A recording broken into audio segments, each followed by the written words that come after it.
That song. Oh my god, I love that song. That song gets me hype. I can't help it.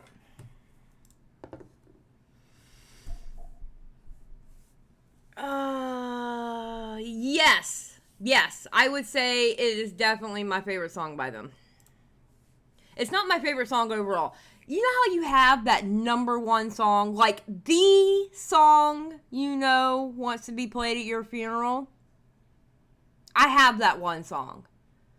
And everyone who knows me knows that that is the song that has to be played. And it's the Verve Bittersweet Symphony. That's my song. That's like my song. I love that song.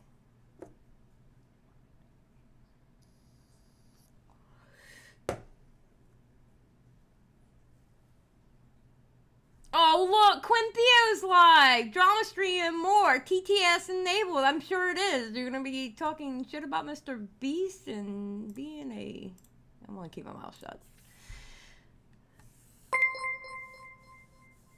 I need Xylie's playlist. It's whatever I find. I'm going to be honest. Thank you for being a member for a month.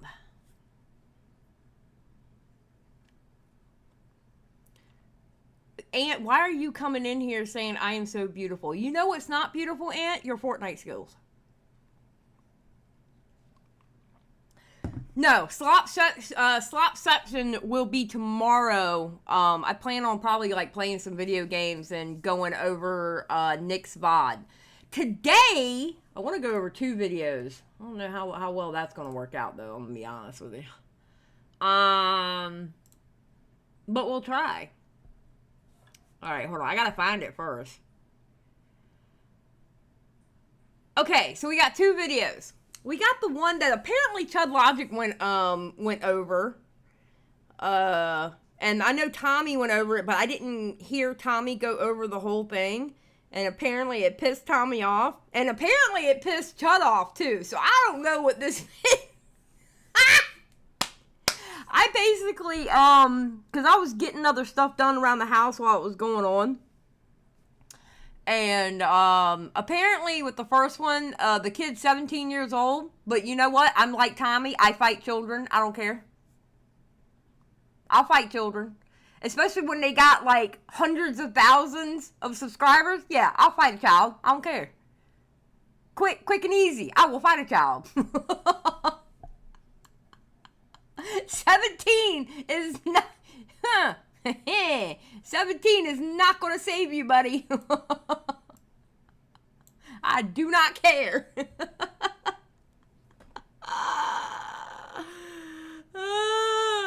Okay. Impulse said, I don't know about pissed off, but Chud was definitely irritated. I heard Chud was irritated. And then, because I heard Nick call in, and Nick saying that Chud ended up feeling bad because the kid ended up being 17. From what he was saying. You know?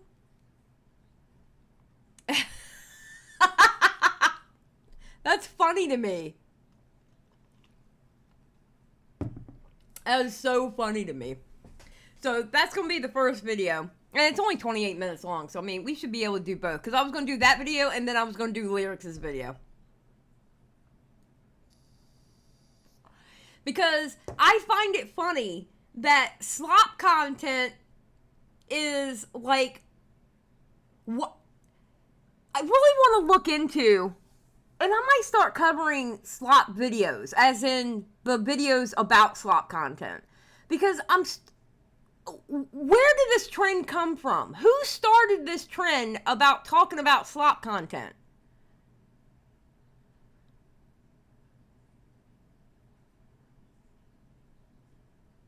Like, who started it? But I'm seeing all these videos going, Slop content's getting out of hand. Slop content this. Slop content that. Listen, I'm the queen of Slop. Alright? I don't give a shit. That's why this live stream is called Slop Content on Slop Content. Because I know what I do. Giving ants like, I love Slop, Slop, Slop.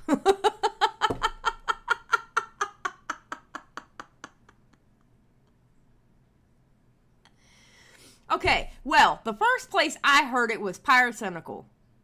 Did he I hope he didn't complain about slop content, because he's the king of it. Yeah, exactly, Ellis. If you don't like slop, don't watch it. Don't watch it. That's why I don't understand these people complain about it. But listen, look, I am not mad at people making videos on it, getting their bag, and it's an interesting topic. Listen, at least with the slop content, it's kind of weird. At least with these string of videos, we're not talking about children being hurt. We're not talking about any kind of abuse. We're not talking about any of that. What we're talking about is just people not liking other people's content. I will take that any day over a line maker, over a jar, a Cinny Bear, any of that. I will take this over any of that. You know? Ava Chris Tyson. I'd much rather talk about people complaining about what I do.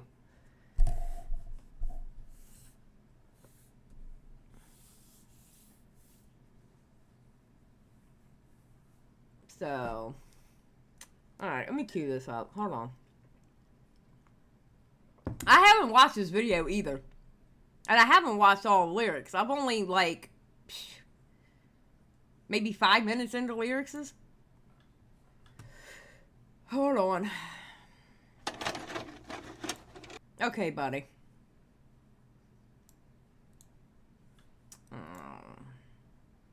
Alright, put a 1 in the chat if you're ready to get started.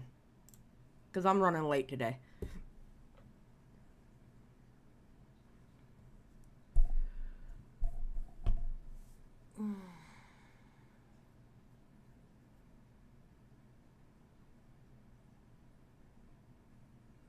That's true, Ellis. There is something for everyone on this platform. I 100% agree. Okay, so, this video is called The YouTube Slop Economy. And it's made by a creator named Terror, who has 455k subscribers. Bro, I'm not holding back just because you're 17 years old. You have 455k subscribers. I am not holding back. I'm sorry. I'm not. It's not like you have 50 or 200 or something. Yes. So let the sloppening begin. Yes. Content-wise. Let's go. Alright. Oh, wait. I don't even know how fast this guy talks. Yeah, we'll do 125. It's only 30 minutes. Alright. Hey, when you go on your YouTube homepage, does your algorithm look like this? When you watch the videos commonly recommended to you, do you often have a hard time remembering what exactly it was you were watching? Well, worry not. If you're watching this video, there's still hope. These are all symptoms of slop content. What? What? Crash for 5. Every time I see Lerix, I think Austin Jones got released from prison. Awesome, Crash. Alright, so we're going to do the same thing. I'm reading the donations in sections. Okay? Just to let y'all know. I don't know. I don't know if I agree with you, Crash, on that one. Honestly. I don't know if I agree with you on that one. What's up, Thuman? Hey, when you go on your YouTube homepage, does your algorithm look like this? When you watch the videos commonly recommended to you, do you often have a hard time remembering what exactly it was you were watching? Well, worry not. If you're watching this video, there's still hope. These are all symptoms of slop content. Others have covered the topic, but never before has someone given the world a look at the behind-the-scenes process. Also, those videos seem to keep mysteriously disappearing. Well, yeah, because they deleted it, and they delete them after they realize, wait a minute, I was wrong? Duh. Video will take you down the YouTube slop rabbit hole to explain how it works, how it baits you in, and how you could possibly get away from it. But as a starting point, what is slop? Why is it called that, and why is it bad?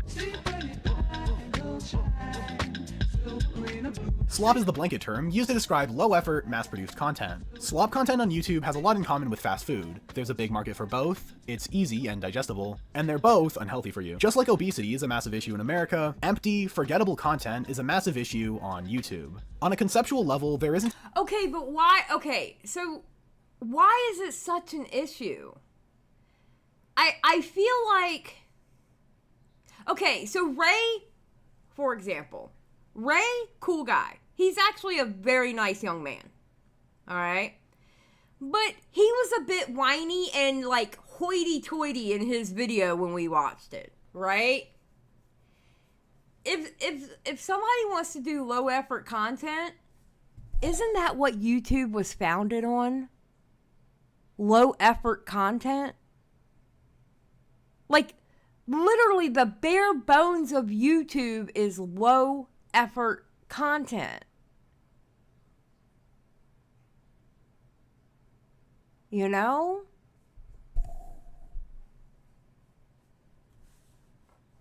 Isn't anything wrong with daily content. In any market, you're going to find quantity and quality, and completely pushing for quantity has always been a valid and successful business model. The issue is that oversights and defects are more likely to occur when a product is mass-produced without quality control. I think the term slop largely comes from the fact that the research and execution is sloppy. Even in higher profile situations like Kendrick versus Drake, where finding the relevant information is a lot easier, people like Pyrocynical, who don't remotely care or have any interest in the topic, will still cover it just because he knows it'll get views. I find it funny that Pyrocynical is getting all the heat from everybody who's making these videos. It is absolutely hilarious to me. They are always mentioning Pyrocynical. Oh, this is funny. This leads to a lot of, frankly, embarrassing oversights that Pyro completely shamelessly keeps in the public video to this day. Believe Adonis, Future, and Metro's booming track. Other albums like Good Kid and Mad City. It actually unlocked a core memory of when Leafy was here, was still on YouTube, and he was like asking people to do like, you know, hiss in the comments section. Obviously, Slop isn't going to have the same creativity or production value as something with more effort, but that's by design. Slop channels are less about the product and more about the formula. Something they tend to do is find a simple and repeatable format that lets them stand out while not significantly adding to the workload. Much like the fast food chains, optimization is a key factor. Just replace the assembly line with a layer of branding and editors. For the longest time, gameplay commentary has been the easiest to produce, but that ease of entry also leaves it oversaturated. In recent years, more channels have moved on to using— I can't wait to get into a Cheeto. I cannot wait to go over Nick's VOD. I cannot wait. Pyro, the king of bad haircuts. Okay, that is, if anything, that is the most true statement about Pyro I have ever seen. Pyro never has a good haircut. I agree with you, Alice. face cams instead, something that takes a similar amount of effort while also letting them stand out. After all, what's more personal to you than your face? When it comes to sloppers, the hardest part is building the machine. Once everything's up and running, you can easily pump out 1 or more videos daily. Now, I think it's important to make the distinction that internet drama content isn't inherently slop. There are several examples of really well-constructed hit pieces, even to this day, and the best content drama has to offer is usually rewarded heavily.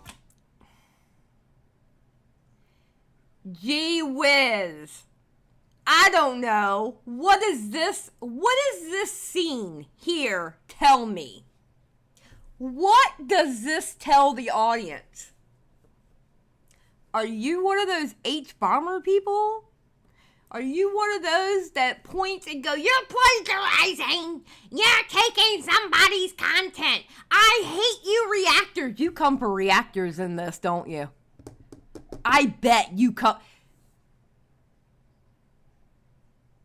Okay. Does he come after reactors in this video? Akiku, he's not saying H-Bomber guy is slop. He's not saying that, Akiku. Does he come after reactors in this video? Because if he does, that's why I'm saying he's showing H-Bomber guy. They have a tendency to show H-Bomber guy when they're coming after reactors.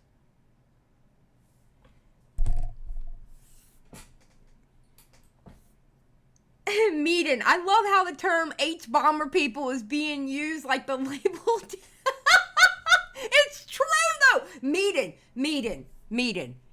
Okay, wait a minute now. We have to have this discussion, okay? Meaden, the way they were, listen, after H-Bomber Guy's video, okay? Who was all up in everybody's in their comment sections saying, you stole this content. You stole this content. You're plagiarizing. Bruh.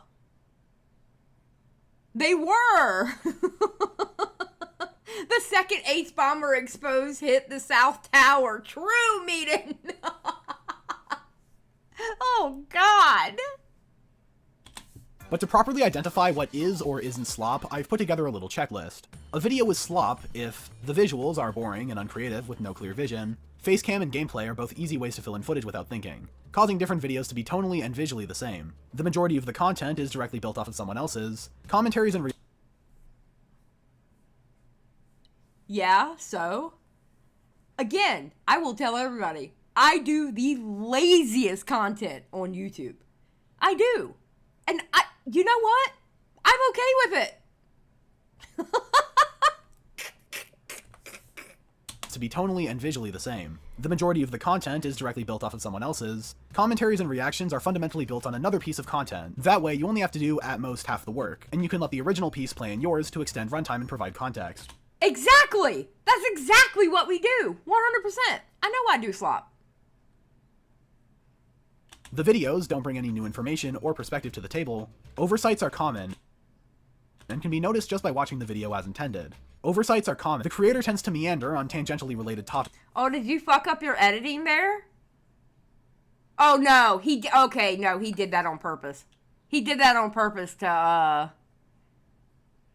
I know why he did it. The videos don't bring any new information or perspective to the table. Look what he did. Oversights are common and can be noticed just by watching the video as intended. Oversights are common. The creator tends... You see what he did? He left it in there.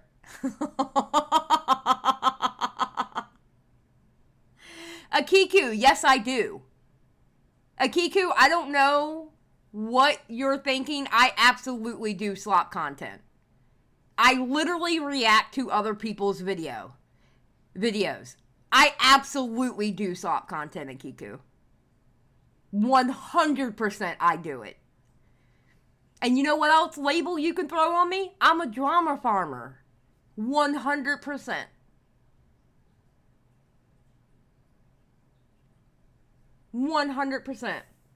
Tends to meander on tangentially related topics to extend watch time. Yes. AI. Yes, because that's how you react to videos. Because you add your own perspective, your own antidotes, you extend the conversation beyond what's in the video. It's called transformation, you little shit. I am so... Okay, this is one thing that's getting irritating. When we react to y'all's videos, do you want us to just sit here and let the video play? So if your video is 28 minutes and 26 seconds, do you want me covering the video to be exactly 28 minutes and 26 seconds? Or would you rather me take your video and create a conversation with it? What would you rather me do? Because that's exactly how you transform the content that you make and I react to.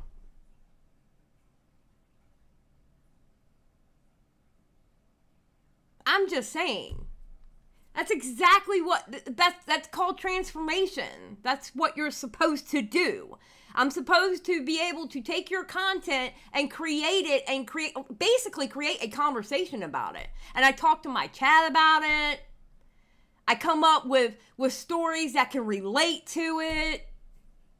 What do y'all want me to do? Just sit here and watch it? You want me to pull a Hassan or an XQC? Because y'all bitch about them too. What? And let me tell you something. For me personally, I'm actually one of the good ones. Because do you know in my description, I always put a link to the video that I reacted to? I mean, I'm pretty sure if you look hard enough, you can find examples of me not doing that.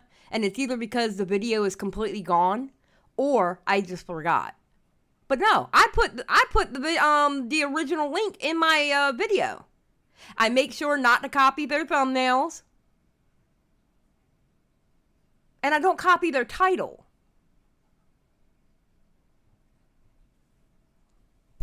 Exactly, Jaded. I mean, that would cut my editing time in half, just saying. That's true.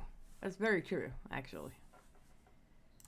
And lastly, the most important factor to me, the videos aren't rewatchable and are almost designed to be discarded. To narrow in on that last point, there's actually a term for the opposite of this sort of content: evergreen.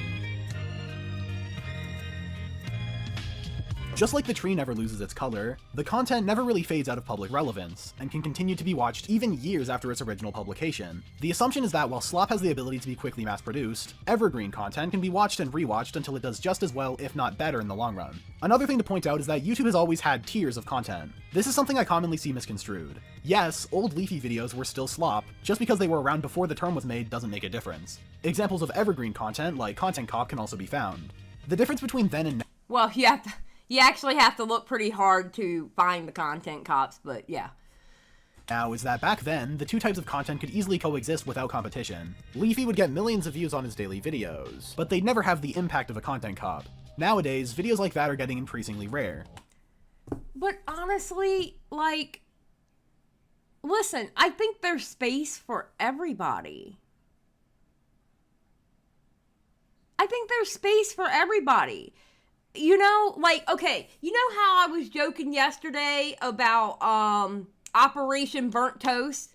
Because Toastify is going to be making all the money next year based off of the retrospectives of everything that happened this year. And Toastify was like, no, you can't cancel me. I was like, honestly, Toastify, I don't want to cancel you. Because guess who's going to react to all your retrospectives? Me. Okay? So I need those retrospectives. I can't talk for all reactors, but for me, I'm either picking your video because the conversation that hopefully surrounds the video is interesting to me, or you're a creator that I really, really like your videos, and I really want to share it with my audience and have a conversation about it. There's room for everybody.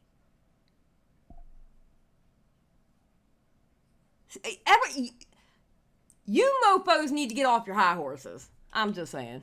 And even then, these good videos could still be directly competing with Slop, just summarizing the points within them. Another thing I'd like to highlight is what I'm calling disguised Slop. For what it's worth, most daily drama commentaries make it clear and obvious that they didn't have much thought put into them. They take a few hours, then they're posted. Disguised Slop, however, consists of videos, usually taking the essay or documentary approach, that trick the viewer into thinking they're watching something good.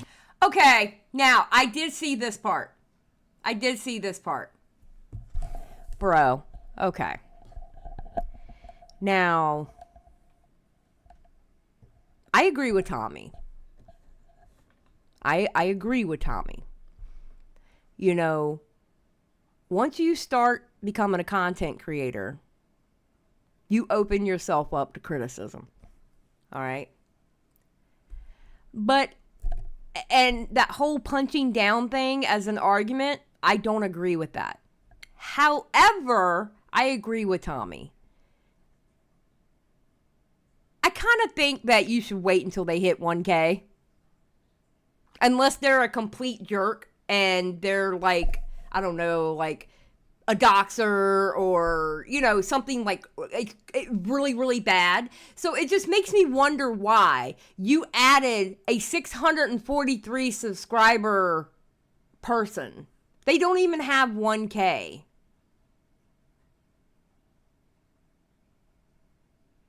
You know? I mean, maybe he knows them. Maybe that's it. Him calling Gokinaru Slop pisses you off? Yeah. With fancy editing, yet lack the writing that makes these videos memorable. This trend right here has to be one of the worst trends. There have been worse trends. This type of content tends to take the form of listicles, whether blatantly or subtly. The videos jump from topic to topic, with no connection between them, no through line, themes, or deeper narratives to be digested.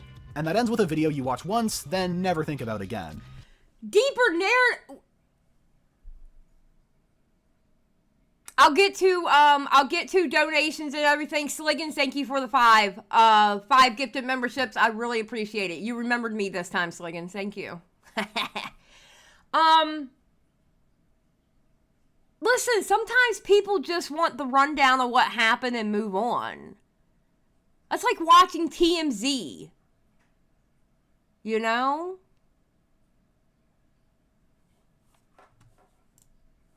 Again, there's nothing innately wrong with slop content, disguised or not, at least when there's no better alternative. A lot of slop creators don't have the ambition to make better videos, but can still thrive on this platform by being ahead of the curve, quickly covering new drama and situations as they unfold, regardless of if their information was properly fact-checked. Ooh! True, Cheeto! I'm sorry, the way he acted with Lerix, I am all for what's happening with the Cheeto right now, not gonna lie. I'm all for it. I'm all for it. I don't really care for Cheeto or his content. You made a video critiquing Sniper for something, saying definitively she struck the channel. There was not enough information yet to say that she definitively struck the channel. You've been coming in here with this whole thing of, like, integrity and all this fucking shit. Like, dude, you gotta, like, you know, dial it down a little bit. The issue arises when creators known for making good, rewatchable, evergreen videos turn to making vapid, flavor of the day slop. Content no one will ever bother to rewatch or even think about again. No, I'll react to them. Listen, if they got to do with the subject that I want to talk about, I absolutely will react to them. To be honest, it's easier. It's kind of easier for me to react to a slop video than a 2.5 hour video, because the 2.5 hour video, I'm at least pushing to go 5 hours on it, because I like to double the time of what I talk about. You know what I'm saying? Like, I like to double the time of what I react to, because I want to make sure that I'm not stealing your content. I want to make sure I'm actually transforming it. You know?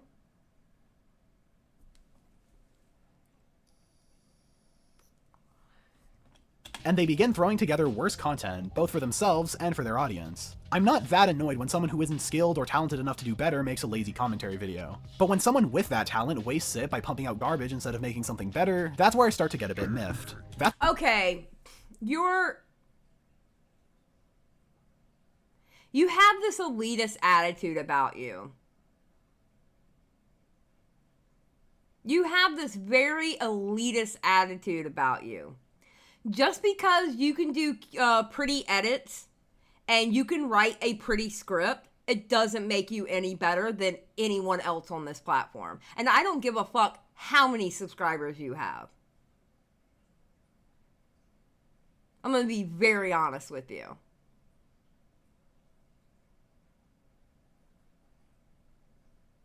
You get miffed. Who are you to get miffed? Maybe they don't want to do that. For example, friend of the channel that everybody knows, Nicholas Diorio. He makes really, really good videos. Everybody knows that. He produces really, really good videos. But he's actually doing better on his second channel, where basically he reacts to vids and talks about drama on a live stream and then cuts those up as VODs to go on his channel. And guess what? People actually rewatch it. And there's nothing wrong with that. Do I want a Nick video to come out? Absolutely. I love his videos. But you know what? I'm just as happy with his live streams and his VODs too.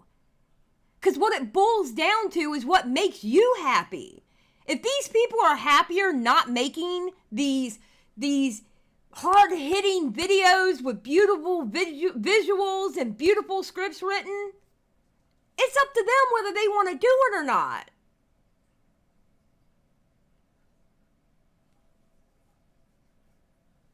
Yeah, it's booming 100%. It's just about preference. That's all it's about.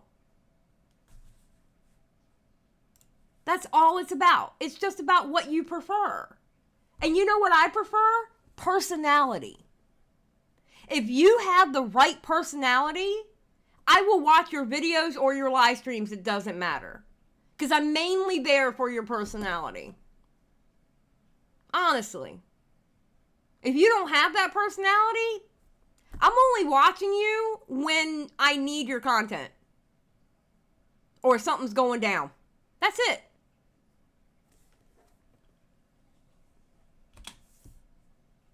Oh, wait, wrong button.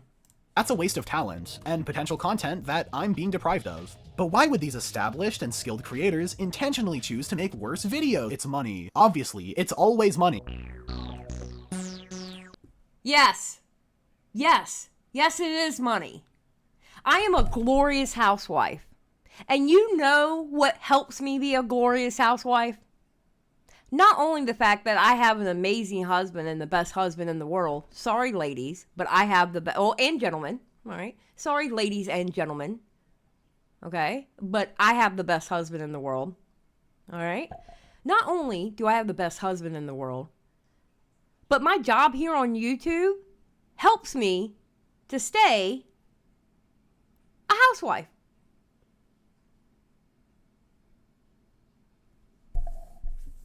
You know? Not your typical mom. I have the best English husband. Okay, fine. You have the best English husband, okay? I have the best Midwestern husband, if we're going to get technical. If we're going to do technicalities, Miss Not Your Typical Mom. But no, seriously. Yes, this is my job. I went from working on cars and getting beat up by a car every day to being able to do this. I'm privileged enough to be able to do this. And this is how I bring in income into the house. Yes, it is about money. When it boils down to it, it's about money. Why did you make this video? I'm sure you didn't make this video for money, huh? No, why would you?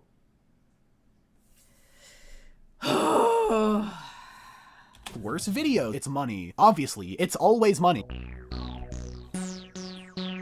So obviously the creators are driven to make this content solely with profits in mind, as there's little to no creative process there to begin with. But why do they do so well? You can say it's because the algorithm promotes it, but the algorithm just delivers what the viewers want. So why do the viewers watch it?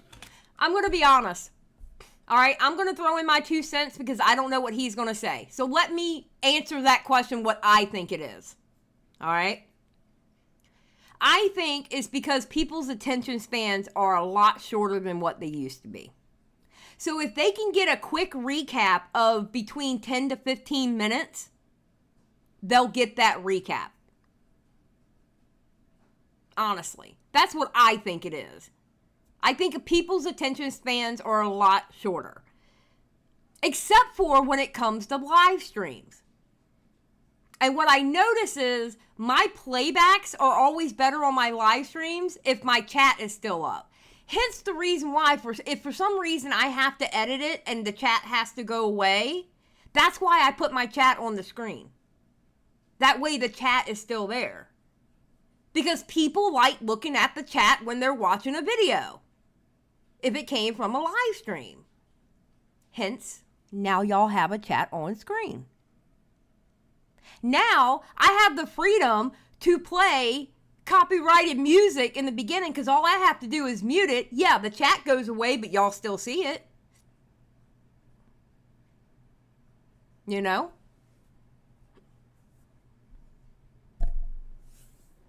Yeah, Crash, you do say some wacky shit. And Lumpy Willie, don't start. Don't start. First, the packaging. The thumbnails display as little information as possible, just enough to entice the viewer without revealing any specifics. Okay, I have to admit, I do hate this style of slop video thumbnails where they all look the same. I do agree with this. I hate it. I hate those thumbnails. I hate those thumbnails.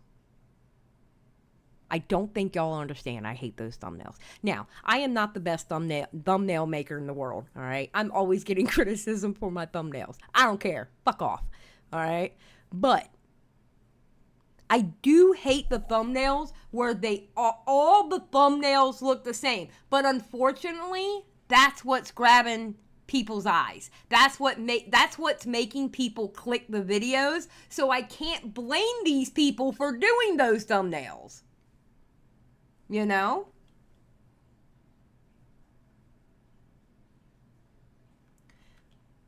What's up, Oplock?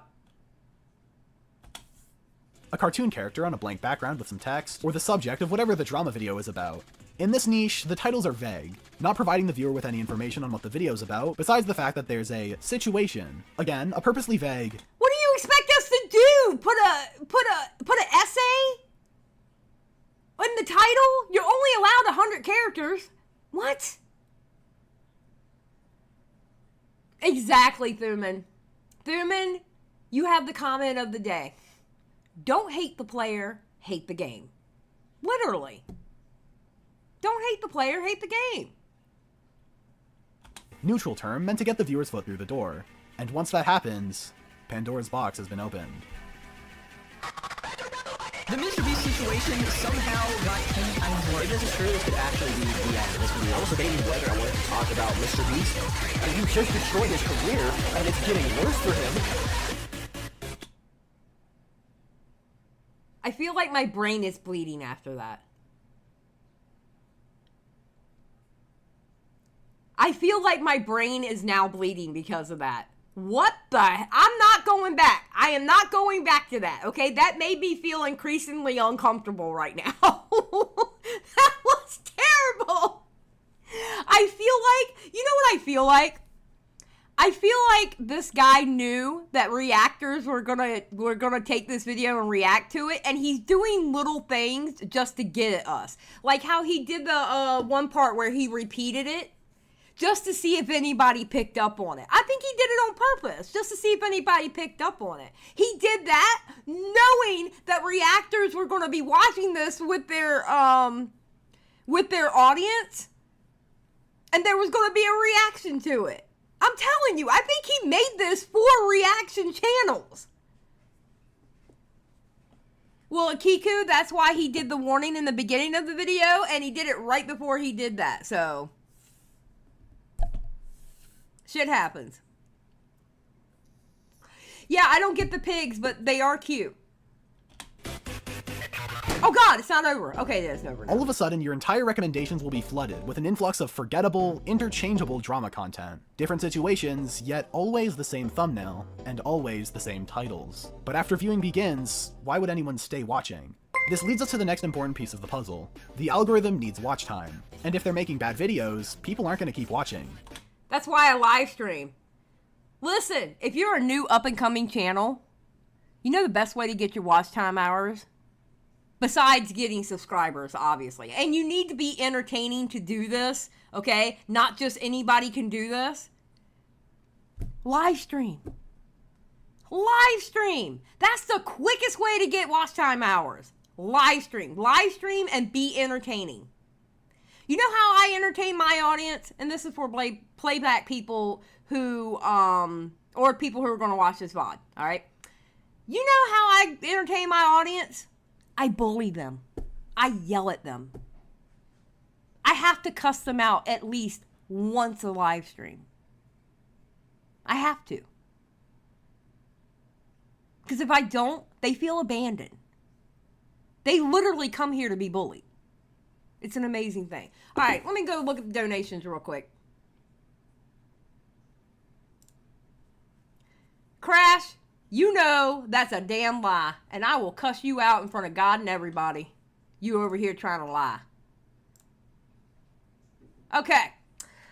Crash for 5. Okay, I already read that one. Crash for 5. I'd rather watch entertaining slop than a boring-ass college thesis in a video form. True! Oh my god, so true. It's about the personality. I'm gonna be honest. A lot of the slop content videos I can't watch because there's not much personality to it. I gotta have, listen, with my ADHD, I gotta have personality to keep my attention.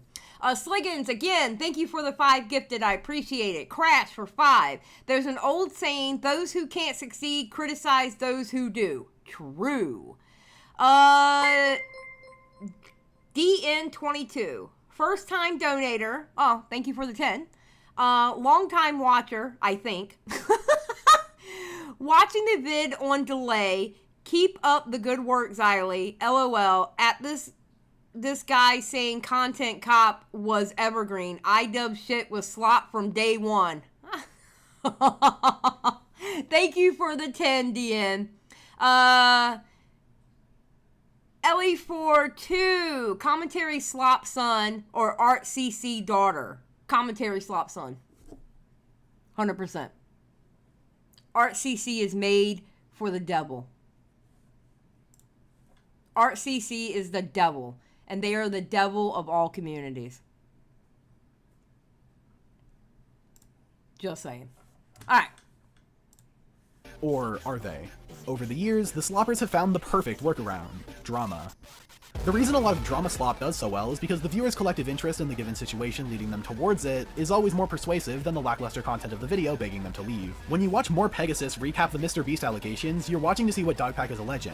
The issue here is that Pegasus is an aggregator, with no insight or involvement. He isn't diligently looking through the evidence, he's repeating everything he sees in front of him, pushing the popular narrative because everyone else is.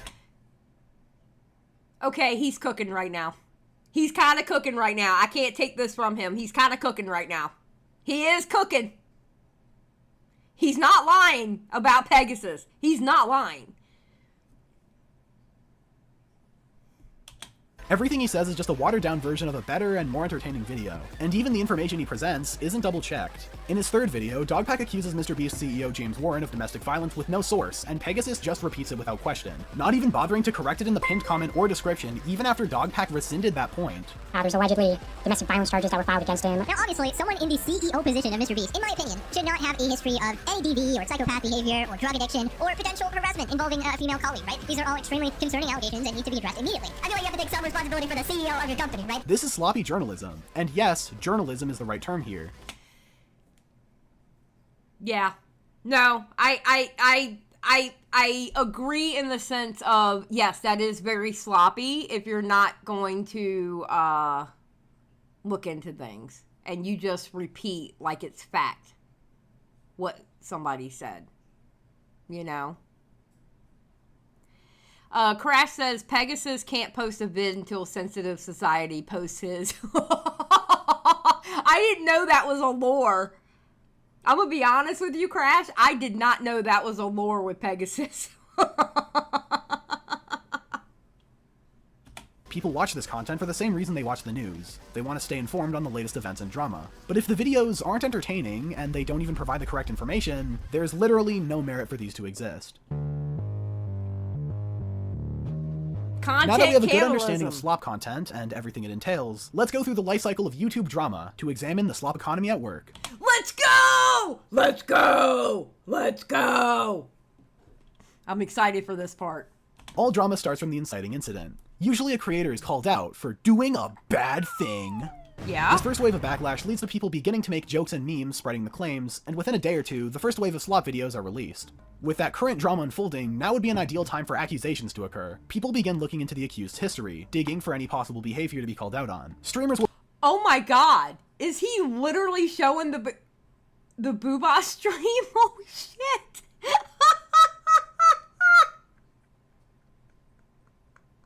And Lerix! Shots fired! Shots fired! We'll go over this as the situation develops, and sloppers might make an extra video or two if the situation is crazy enough. After a little while, a response to the drama is issued, and is either reacted to with an overcorrective defense, or career-tainting humiliation, which is sometimes deserved, sometimes not. Then with the drama coming to a close, the sloppers throw one more video out to end things off, and a few months later, the disguised sloppers release retrospective documentaries of events, basically just summarizing what happened with little additional storytelling. A lot of— Do you know what you're describing? You're describing the ecosystem. It's literally the ecosystem. This is literally what I'm talking about when we were joking about Toastify. Because Toastify does a lot of retrospective work. If he took the dramas that happened this year and it's basically my way of encouraging him to make those retrospective videos, because we had so many insane dramas this year. People are gonna want to look back at it and go, oh my god, I forgot about that part. Yeah, that was insane. Do you remember that time when like Mama Max and everybody went up there and fussed him out? Or how crazy that Mama Max drama was? People love watching that stuff. It's the ecosystem. It's almost like we all have our part to play in the ecosystem. You know? That's all you're describing. And listen, 2024 has been great for drama. Every month there has been a major drama. We had like a 2-week lull. That's it. This entire year, we've only had a 2-week lull in content. That's it. Of the time, someone's coverage of the situation will also be called out, and several much smaller splinter dramas will occur. These usually aren't talked about as much since they aren't worthy of the news cycle, but smaller channels will continue reacting and responding to each other to propagate the slop economy. I find this regurgitation of content to be interesting. Something even more interesting is that a lot of the time, that inciting drama doesn't really matter. In the early stages, a lot of it is just propelled by those making money off of it to keep the income flooding. Oh. I think we all know whose channel he's showing right now. Is this must be where Chud started getting angry.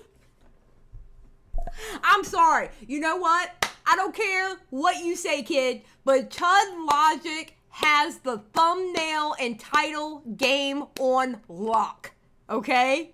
I'm sorry. His thumbnails always make me want to click the video, and his titles always make me want to click the videos. DK does an amazing job on those thumbnails and on those titles.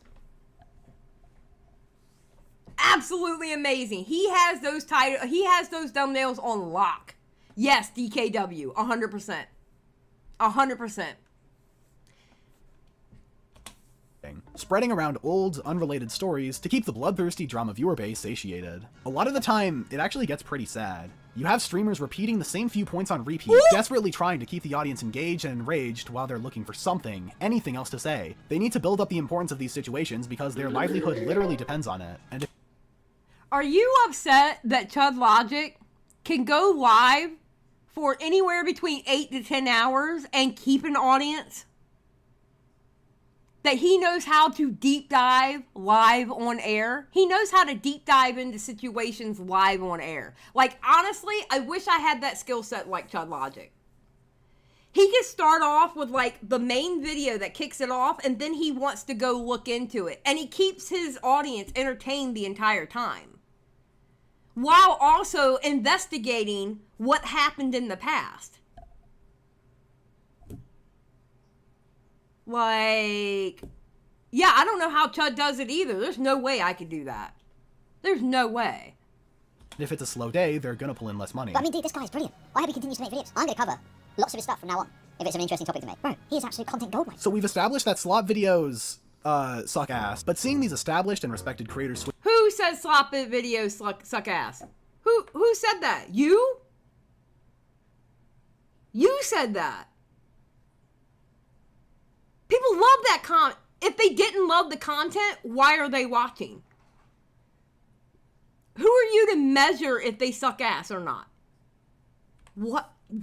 It's brilliant. I hope he continues to make videos. I'm gonna cover lots of his stuff from now on, if it's an interesting topic to make. Bro, he is absolute content gold, mate. So we've established that Slop videos suck ass, but no! You established that. If Slop videos sucked ass that much, then why are people watching it? Obviously the viewers like it, or they wouldn't be doing it. You get off your high horse, bro. Good God. seeing these established and respected creators switching over to me is a lot more annoying. When a Cheeto or Pegasus make bad videos, no one really cares. They never made good videos to begin with. But when someone known for going more in depth covers things poorly, it kinda damages their credibility. Everything up until now was basically just set up. This is a video about one man in particular. This is a video about a man I used to look up to, someone who's inspired me. This is a video about Pyro Y. Well, to be honest, I'd pick you up, hug you while rubbing you against... I'm gonna use this... Okay, I'm sorry. I gotta say this. what is up with you people making these slop content sucks videos and you're doing it because you're mad at a creator? Just make a video on that creator and stop giving strays to everybody else. Stop being a pussy. I am so sick of this shit. I am so sick of this shit. Raymundo did the same thing. Raymundo was pissed off at Moon. And he literally centered the video around Moon. Just call out Moon. Why does everybody else have to catch a stray? I'm over here in my little ass corner doing my thing. What is Chud Logic doing to people? Why you gotta call him out? Why you gotta call out Lerix? What is he doing to people? Why is everybody else? Why is Turkey Tom catching a stray? If the video is meant to call out Pyro, then make a video about Pyro. Good God. You know what, Crash? You're right. Just make a diss track, you fucking pansies. True. True. Make a diss track. Damn. They don't. Chris, you're so right. People can't understand focusing on one person. Just focus on one. Make your hit piece. And y'all want to bash drama content, but yet you want to make a drama content video. What? Oh my God. Oh, you pretentious little shit.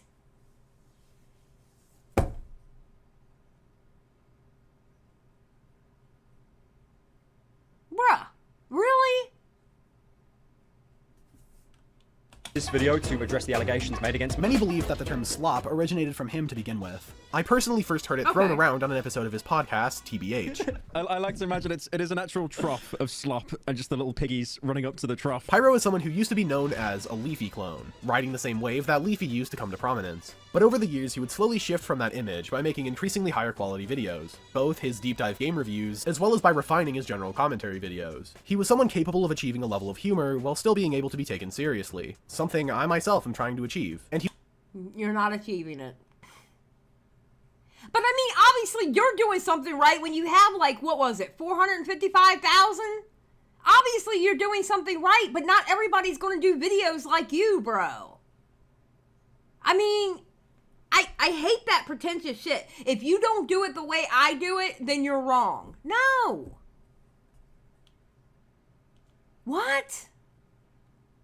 He was highly rewarded because of it. While in his gameplay stage, he was the follower. In his more long-form content, he was a pioneer. Eventually, he would solely commit to the long-form game reviews, unfortunately leaving his more comedic-slanted commentary videos in the past.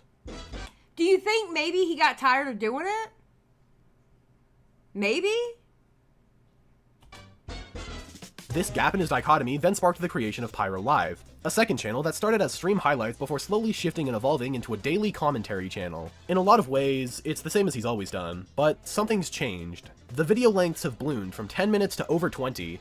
He spends several minutes per video rambling about unrelated topics, and even some of the topics themselves are just ass. He clearly doesn't give a shit about what he's talking about, so misinformation commonly slips in, whether he doesn't know the full extent of a situation or just other obvious oversights. Wait, what? Oh shit, I didn't know he did that. Many fans have seemingly diluted themselves into thinking it has to be this way, that there's no better alternative, and cope by saying he needs the numerous slop channels to fund his good videos. Now on its face, that logic is fine. He clearly spends a lot on commissions, both for his main channel and also other means. Personally, I don't think he's in a bad financial situation with his $5,000 PS5 shirt and $20,000 a month on commissions for personal use, but the easy claim to make is that just because he's making these videos for money doesn't mean he shouldn't be criticized when he gets things wrong. I do think— No, I agree. If somebody gets something wrong, you know, call them out on it. Perfect example. When I reacted to Paige's video on Rosanna, right? I didn't pick up on that she had said that Jake Weddle didn't get anything besides that 50K. I didn't pick up on it, all right? Because I'm going to be honest. I thought Jake Weddle only got that 50K. And somebody in my comment section was like, hey, Paige got this wrong. So what did I do? I was like, all right, let me go look. And I went and I researched it. And come to find out, they were right. So what did I do? I added it to the description because it wasn't a big part of the video. So I didn't feel like I needed to take it down or anything. It wasn't like, you know, a huge thing, right? I put it in the description, and underneath their comment, I edited my original comment. It was like, you know what? I looked into it and you're right. Apparently, Jake Weddle did get paid the days that he was there. And Jake Weddle worked for Mr. Beast on a lot of projects. He worked for Mr. Beast. So yes, he did get paid more than just that $50K. Yeah, so when somebody gets something wrong, yes, you should say something about it. 100%. 100%. There's nothing wrong with that. I think it's respectable that, for the most part, he tries to avoid talking about more serious situations. It's better to spread misinformation on something that doesn't matter, but it'd be even better to see no misinformation at all. A little extra effort goes a long way, even if it is for slop content. A lot of people seem to have forgotten what Pyro's best commentaries were like. He would build a unique atmosphere around the topics he covered. He'd actually buy Ninja's book or try to meet Morgs. His video about Karens, for example, had a House of the Dead inspired intro, which separates that unique video from all the other videos on his channel. And the same can be said with just about every other video from that era. I'm going to be honest, I don't know Pyrocynical's content. I can't watch them. I can't watch them. The only way I can watch Pyrocynical is on the TBH podcast. Literally. I just don't find him entertaining at all. And those videos were great. Certifiably not slop. You know what, Ninja Style? I agree with you. Bro made a back in my day video. Yeah. I agree. I could still go back and rewatch them today and have the same enjoyment I did in 2019 and 2020. It's evergreen. And this effort was rewarded with millions and millions of views per video. It's easy to forget now, but Pyro didn't just wake up one day with 5 million subscribers. He made videos to earn it. I'm not saying he can make videos on this level every day for Pyro Live, but incorporating elements of the higher effort format, even just for a video or two, will do a lot of work to make the videos stand out again. And maybe the views will reflect that. But instead of anything memorable, he just needs a situation to be crazy. You sound like a disgruntled fan.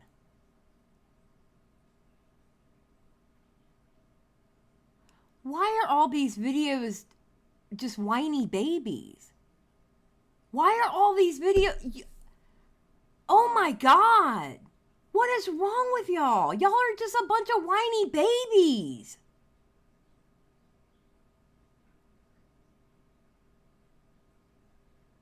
I mean, true, Ninja, he is 17, all right? So, I mean, I expect the wine, all right? I expect the whole wine and cheese platter. I get it, all right? But, good God, you're being a whiny baby in this video.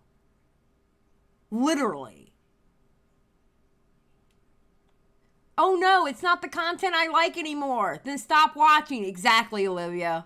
Exactly. That's exactly it. If you don't like it anymore, then don't watch it. Find another content creator to watch. Listen, content creators, they're not going to do the same thing. Listen, I may stop reactions one day. Like, for example, broadcasts. We used to do reactions all the time. I got tired of doing the reactions there because I do reactions here. And I was getting burnt out on it. So what do? We started bringing people in and doing interviews and stuff. Because I got tired of reaction content. Because I do it here. One day, I may decide to stop doing reaction content one day. And actually go back to what I used to do, where if I did reactions, it was for deep dives. You know? I might get back into deep dives one day. But it's up to the content creator. It's called YouTube. The U being the most important of the YouTube. You do what you want as long as you're in TOS. But you do what you want on your channel. You know?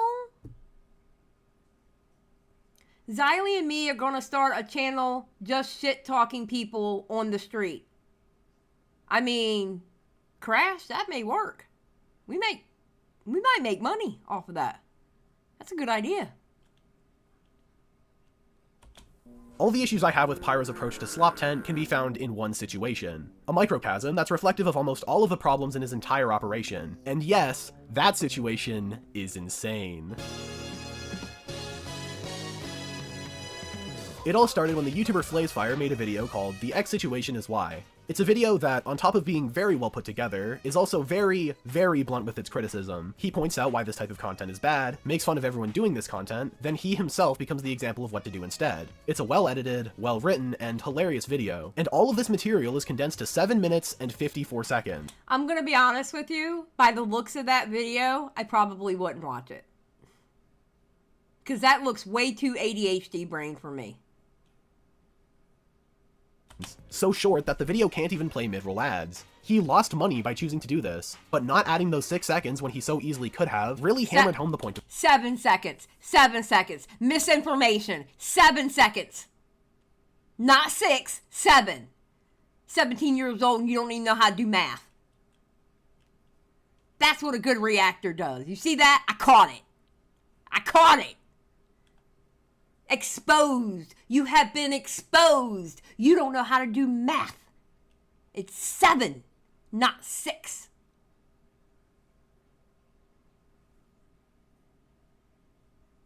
And Stan, look, he failed math class. He still has next year.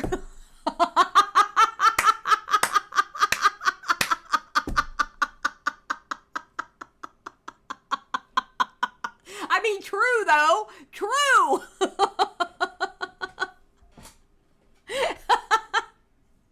lost money by choosing to do this, but not adding those 6 seconds when he so easily could have really hammered home the point of the video. No one could possibly claim that this was slop because it wasn't a profitable venture. True sloppers would never even entertain that thought. So this video captures Pyro's attention, and he does a reaction to it on his Pyrocynical TV channel, a stream highlights reaction channel that re-uploads highlights of segments taken from his streams. I was curious to see Pyro's reaction to what he says. It's a video that takes a very aggressive stance against slop, and as someone who formerly made good videos on a regular basis, maybe his worldview and experiences on YouTube can provide some insight into the slop mindset. Then I watched the video, and it was awful.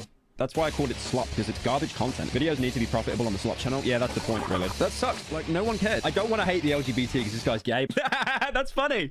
First of all, before even getting to the reaction, the Pyro TV channel is the third channel for a reason.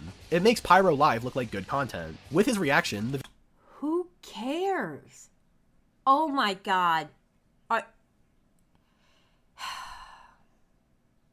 If I hear this argument, what I think he's going to say one more time, I may actually lose my mind. I may actually lose my mind if okay. All right, hold on. The video goes from less than 8 minutes to nearly 50. From the outside, that's a good thing. He clearly has to be adding to the original content to get it that long. The issue comes in how that time is filled. For a lot of the video's runtime, he gets distracted with unrelated donations and goes on tangents that have nothing to do with the video he's reacting to, or any of the points brought up in it. There's nothing wrong with this happening on stream. After all, you want to give the people their— Okay, to be fair, when we clip up the VODs, we take all that out. Like when I'm talking to the audience, we keep in the VOD when I'm talking to the audience about the subject, but like when I get one guide unrelated, we cut that out. Or if somebody gives me a donation that's unrelated, we cut that out. You know?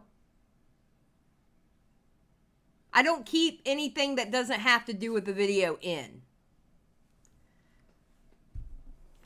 Their money's worth. But when you're re-uploading this to a YouTube video, these constant distractions become grating. People are watching your reaction to see how you react. Literally no one cares what some random donator has to say while trying and failing to be funny. Okay, but to be fair to Pyrocynical, right? The video was 7 minutes, 53 seconds. He put down it, he put it in video form at, what was it, 49 minutes or 59 minutes? I can't remember which one it was, all right? Okay. I'm pretty sure at 7 minutes, 53 seconds, let's just move it up to 8 minutes. I'm sure within that hour, I would hope that at least 16 minutes was the video and comments on the video. If it was, then there's your transformation. Maybe he kept the extra stuff in there because his audience likes watching the extra stuff. But within that video, if he actually did 16 minutes worth between 8 minutes being the video and 8 minutes of commentary on the video and related to the video, then there's your transformation, even though he added the rest of it to it. There you go. Simple math, which we know you can't do because you don't know the difference between 6 and 7. Because if you upload a video at 7 minutes and 59 seconds, you're still not going to get mid-roll ads. You have to go 8 minutes or above. Thank you.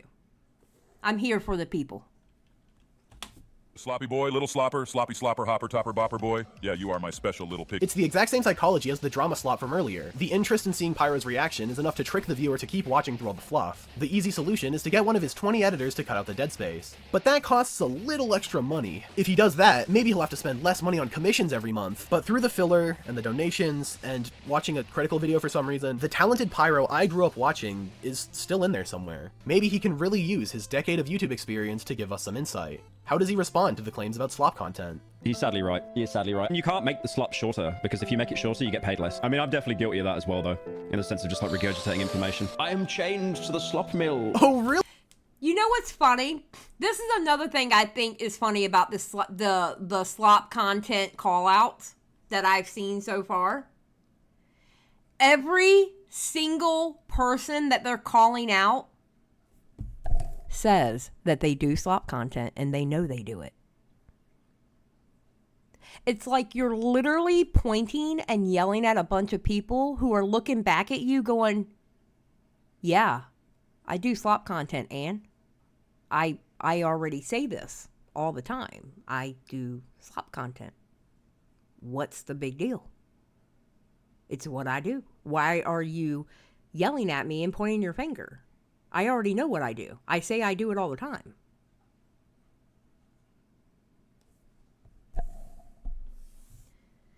Sliggin says he's still in there somewhere. Bruh, just say you missed the old content and move on. Period. Thank you, Sliggins. Yes, he is whining. He is literally having a hissy fit in video form. What? Jesus. Really now, so he's just fully aware that the majority of his output is complete and utter garbage, yet he chooses to do nothing about it. Something that annoys me is that most of the viewers actually respect his honesty. He may be making shit, but at least he's open about it. No, if you know you can easily improve, you should be criticized harder. No! Fuck you! Fuck you! If Pyrocynical wants to make slop content, then let him make slop content. Just let him do it. Who are you to tell somebody what to do on their goddamn platform? Who are you? Are you the god of YouTube? What? I can't. Oh my god. What the fuck? What the fuck? Like, listen. Like, you can give suggestions to people all day long. But what it really boils down to, if somebody is going to do what they want to do on their channel, you may or may not agree with it, but what it boils down to is, it's their channel. And if Pyrocynical is happy making the shit that he's making, then let him do it. It's none of your fucking business. Move on. You sound... Bro, you sound parasocial as fuck right now. What? Good God. Yes, Sliggins, I missed the old Pyro, the non-slop Pyro head ass. True. Good. Bruh, you need to stop. You are whining way too much. I need you to stop. That this guy has more than 400k subs is mind-boggling. You know what it is? He probably sucks. Okay, we'll look after the video. We'll look after the video. This is embarrassing! This coping gives Pyro the leverage to continue carrying this self-defeating mindset, admitting that the content he makes and endorses with his brand is terrible, yet he'll never bother to change because people aren't pushing him hard enough on it. And when they do, he concedes, doesn't bother to improve, and they respect that. In a lot of ways, it's his channel. He can do whatever he wants. As long as it's within TOS, he can do whatever he wants. Bro. Pyro and his fans are the same. He doesn't value his slop content, so why should the viewers? A lot of Pyro's more dedicated audience really seems to detest the modern direction he's taken. The top comments of nearly every video are actively against him, making deprecating jokes and comments at his expense, almost like a punishment for continuing to post these videos. Yet, they keep watching. A lot of people seem to only be watching the videos because of the connection they already had to Pyro's work. He made videos in the past that emotionally resonated with them, or made them laugh. And because of that, they feel this impulse, almost like Stockholm Syndrome, to stay around him like they owe him something, even when the content itself actively suffers because of it. But the comments aren't always complete drivel. I figured it out. I figured it out. I completely figured this out. This is a cry. This is a cry for help to Pyrocynical. He desperately wants Pyro's attention.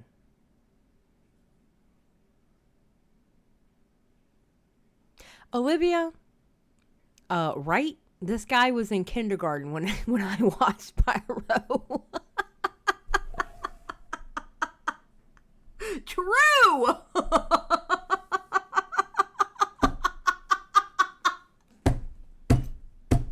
Oh my God, no! No! You sound like a disgruntled fan. This is not a good look. No! Holy shit! Holy shit! You're going down the path to become an anti. Don't do it, kid. Don't do it. Walk away. As an experiment, Pyro did try getting his editors to put more work into certain game review videos, releasing slightly less polished main channel adjacent content. While they didn't do as well view-wise, because you're uploading gaming videos to a drama channel, the comments were a lot more genuine and positive relating to the topic and themes of the videos, because they recognized that there was an amount of time and effort put into these, and they deserve to be taken more seriously. And yet, he still chose to return to the slop, because on average, they got more views than his higher effort content. We tried doing different content, like we put a couple of days into this video and no one cares. So it's like, what's the fucking point? If you're mass manufacturing a defective product, you fix the assembly line. But when that defective product is still purchased by the consumers, there really isn't a reason to fix it, is there? In a situation like Pyro's, I understand why he's so willing to fall into complacency. He's a big YouTuber now, without anything more to prove. He doesn't have to try anymore for the vast majority of his content because he's already done that work, built that audience, and built that machine. And if it continues being profitable, he has no motivation to improve. Honestly, in today's economy, you know, a loaf of bread being $5 now, eggs being crazy prices depending on when you walk in one day, the eggs can be $1.50 and the next day they'll be $3. Why would he change? If it brings in the money, why would he change? Why would he? In today's economy, why would he? Honestly. You know?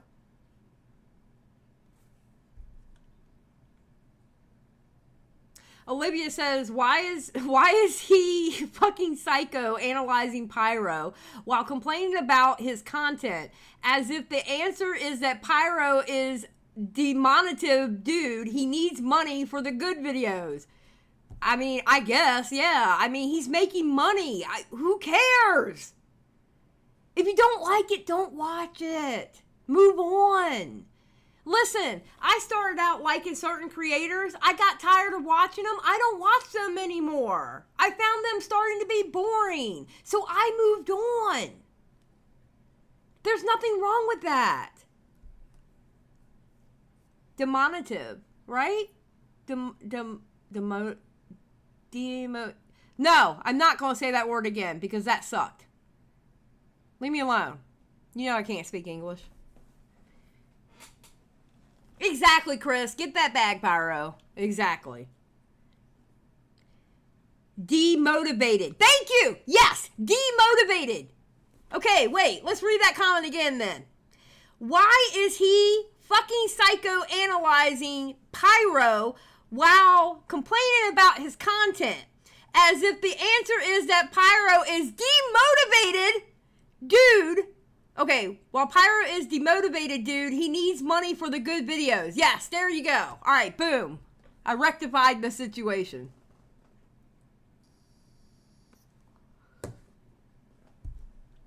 Yeah, Pyro's making that bread, bro. Squarefish. Sorry, Xylie. Pyro just uploaded. I got to go. Okay, Squarefish. Spacefish. You have a good day. Slop does make money. He can make better videos. He has made better videos. He just chooses not to because it's easier and he's being rewarded for it. The fans don't care. Thank you, They Craig. just want background noise. And they're willing to fall into that same complacency. The same mindset Pyro holds toward... I fixed it, Spacefish. I fixed it. Okay? I fixed it. I said Spacefish the second time. I don't know why. I looked at it and it said square to me. I don't know. Leave me alone. Okay? Don't give me no shit. Oh, Olivia. Olivia, I will hide you. Olivia, you're going to get the wrath. It's happening. It's happening. I will hide you. You will get hidden. You will be wiped away from this channel. Miss Olivia.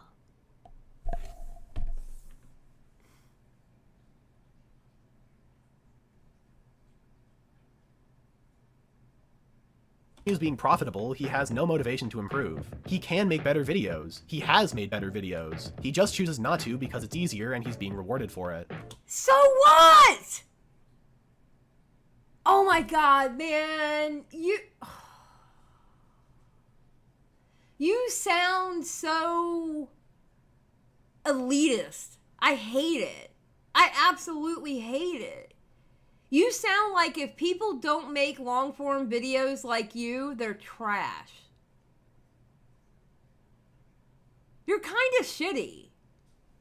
Literally, you're shitty.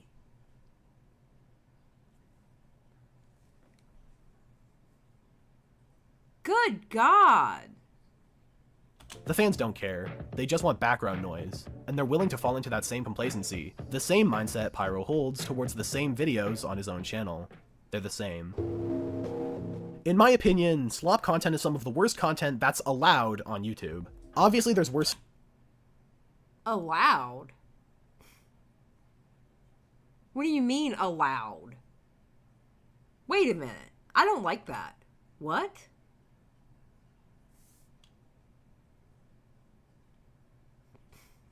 In my opinion, slop content is some of the worst content that's allowed on YouTube.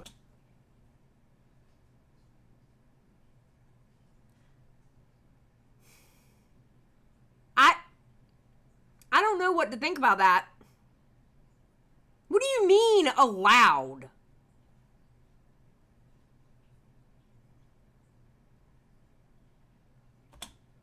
Obviously there's worse stuff, but it breaks terms of service. It lands firmly in the middle of the bell curve, which makes it too consistent to not be laughed at, yet not good enough to be memorable. It takes up this completely empty black hole in your brain. I think Flazefire actually put it best in his video. Even after watching an entire video within this genre, I can't recall the title, the thumbnail, or even what the video was about. If there's one word you can use to describe slop, it's shameless. They don't care when they get information wrong, they don't care that their videos aren't entertaining, and they don't care about being forgotten. They only care that they're pulling in money. It's so ironic how often I see people— Now, I will say this.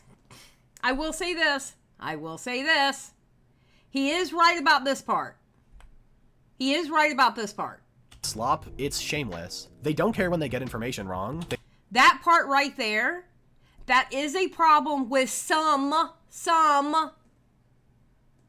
slop making YouTubers. All right? A lot of them don't care if they get something wrong. Not everybody. But some of them, but here's the thing, the ones that purposely, or not purposely, but the ones who get it wrong and don't rectify it, they get called out. That's what the commentary community is for. There is a whole ass community based on calling people out. That is the whole purpose of this community, is to call people out. What?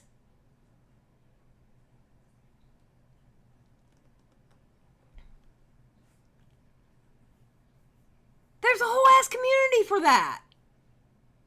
They don't care that their videos aren't entertaining, and they don't care about being forgotten. They only care that they're pulling in money. It's so ironic how often I see people constantly complain about TikTok, yet go on to watch hours and hours of forgettable, nothing content on a day-to-day basis. And I know because I've been there. One of my biggest— You should go back. Wherever you were before, you should go back.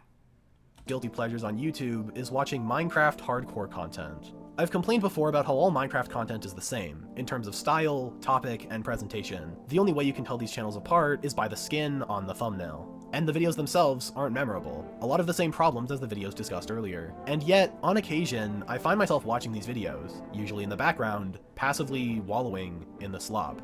And I get it. It's comfort content, both for the fans watching and the creators making it. The viewers always know what to expect, and the creator always expects the videos to do well. But there's a problem here. A personal problem, but maybe one you share as well. Never in my creative process am I more uninspired, discouraged, and disassociated from the creativity needed to make a good, memorable video. There have been points where I've genuinely believed I had memory issues because of how interchangeable and forgettable these videos are. When there's no excitement in the content you watch, it's hard to get into the headspace to be excited about what you're making. He's literally, yes, Corky, he's literally wallowing right now. Zach says, oh, I get it. He's in that phase the youngins get into where everything is trash to them and no one's working hard enough to entertain him because it's not enjoyable anymore. I mean, maybe. And that's true. Minecraft content is for kids. I don't know how anybody can watch the Minecraft shit. Not gonna lie.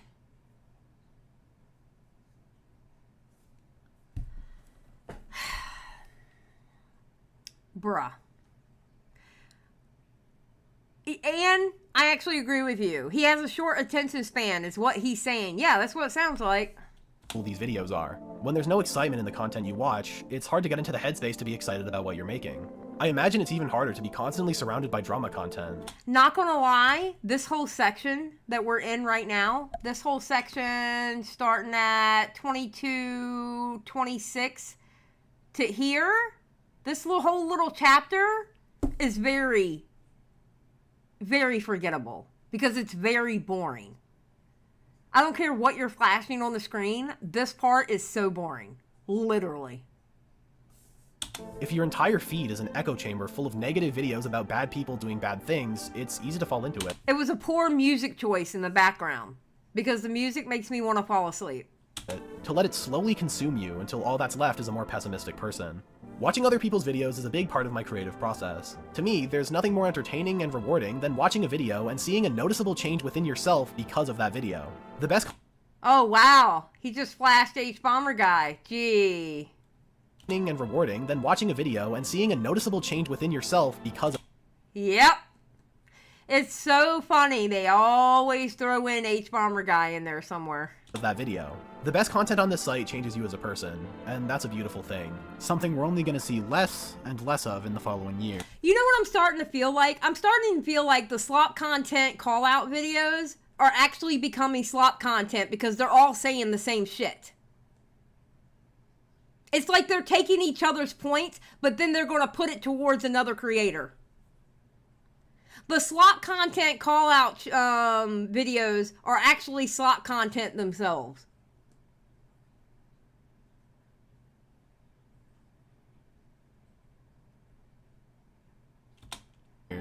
Because people would rather be comforted than confronted, to be coddled than to be challenged. And creators that, in distant memory, were fucking great, couldn't care less about actually satisfying the people watching because those people only want to watch garbage. Wait, did you hear how his inflection was when he said that? Wait, did you notice how he changed up? gonna see less and less of in the following years, because people would rather be comforted than confronted, to be coddled than to be challenged, and creators that, in distant memory, were fucking great, couldn't care.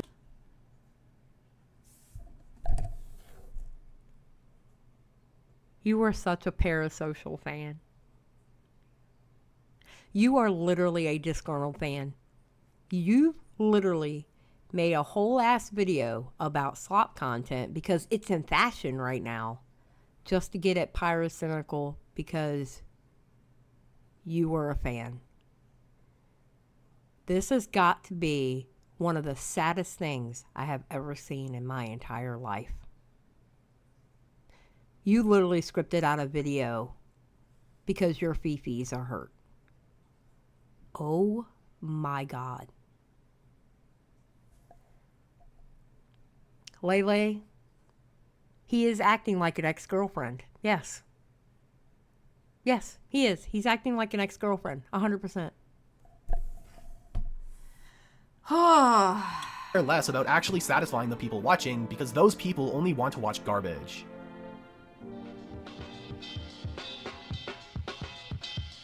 So how do we fix this? There are always going to be creators putting time and effort into their videos, just like there will always be creators pumping out slop. But ultimately, the reason slop even exists is because it's more profitable than making good videos. It's just the optimal business decision. Pyro even says it himself. So, you want to stop creators from pumping out slop? Stop watching it. Raise your standards, and these creators will be forced to raise theirs too. As consumers, if we want better content, we have to boycott. So next time you see a video called the doo-doo fart situation is shitty, or whatever other collection of vapid, meaningless words, all you have to do— Wait!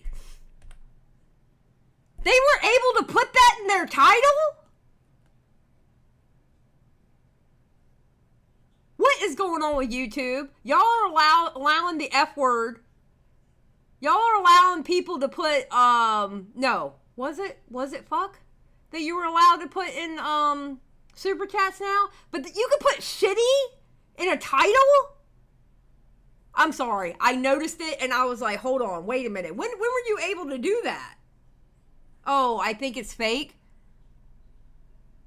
Okay, I hope so. Because there is no way you could put that in title.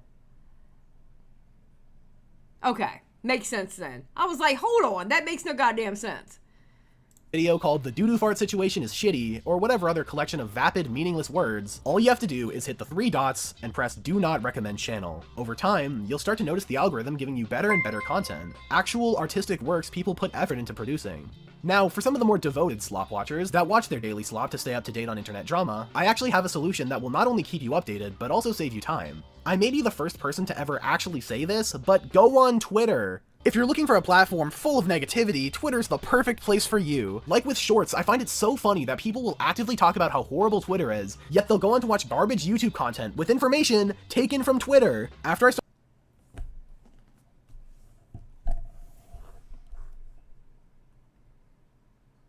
I want to fight.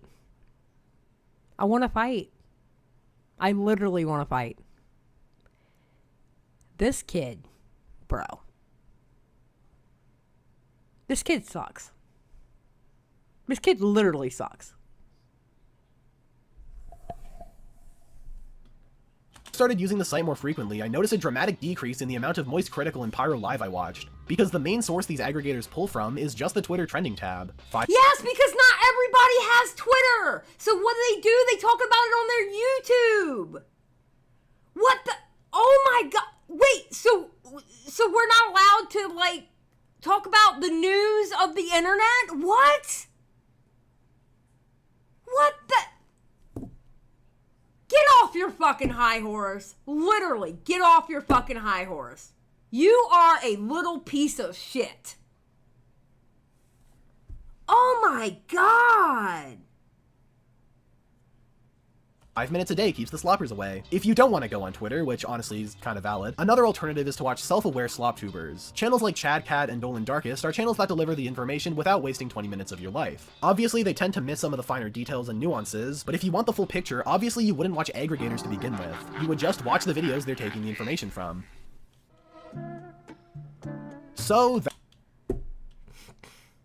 I don't like this kid. I don't like this kid. I really do not like this kid. Self-aware slop tubers. Guess what? Most slop tubers are very self-aware. If they will sit there and look you dead in your eye and say, yes, I make slop content, that means they're self-aware. They know what they're doing. Or do you not understand what that word means? Bruh.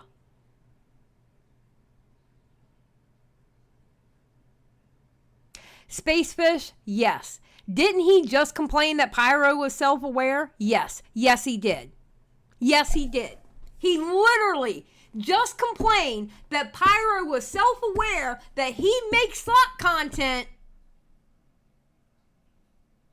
And now he's saying, go watch self-aware slop content creators.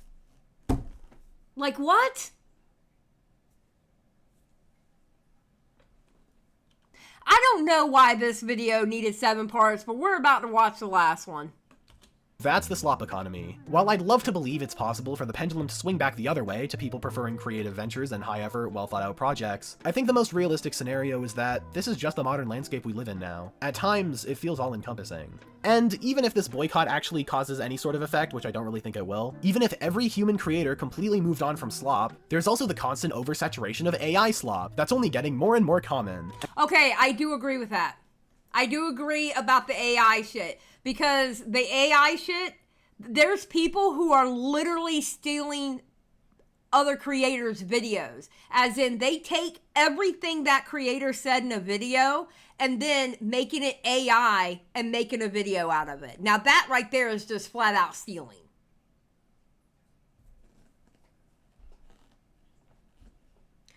Wait, what is Sid saying?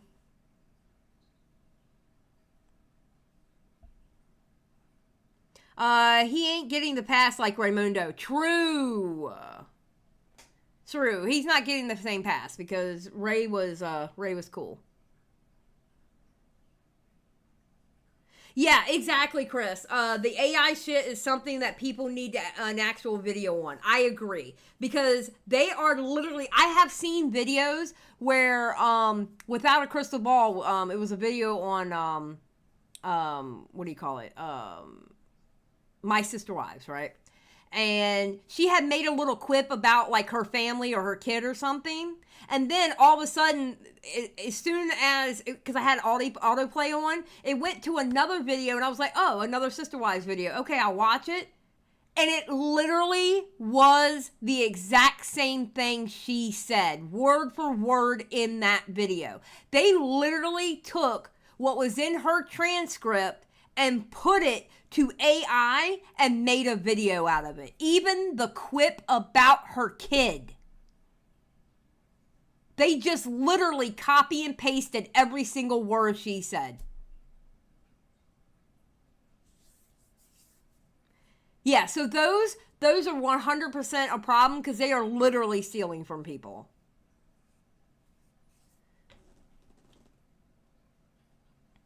And honestly, I don't even want to think about that anymore. I've already said my piece on it. So for now, I'll just leave you with this. Slop isn't going anywhere, so all you can do is try to go away from slop. Appreciate good creators while you have them. Alright, who's the good creators? H-Bomber guy, of course. Nerd City! Okay, listen, I actually get along with Nerd City, alright? But I don't know these other people, though. Who are these other people?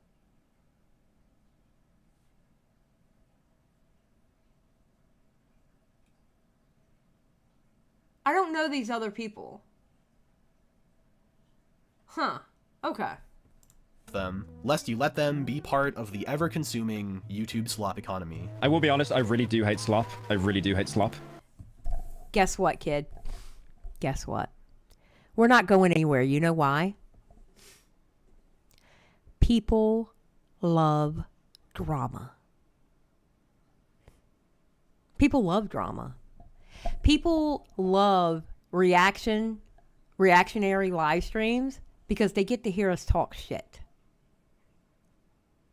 And people love that shit. They love that shit since the beginning of time. You know, before YouTube was around, there was magazines. And people love those magazines, talking shit about, you know, actors and actresses and bands and stuff. They love those magazines. And that's practically what we do here. We talk shit about the other YouTubers that you know. Yeah, tabloids. Yeah. It's not going anywhere. Either get used to it and listen, if you don't like it, don't watch it.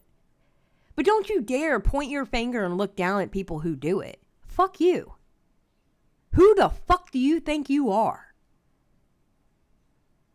Ugh. Nasty ass little attitude. Now, let me go look at his channel. What kind of content do you make? I'm not going to watch a video. I just want to see. What does he make? Videos. The Ryan movie is worse than you can imagine. When finale ruins a legacy, class of 09. Scuffed Spider-Man ripoffs. Okay, I'm gonna be honest. You talk about shit that I personally don't give a fuck about. Like, you talk about video game. Oh my God. Oh my God.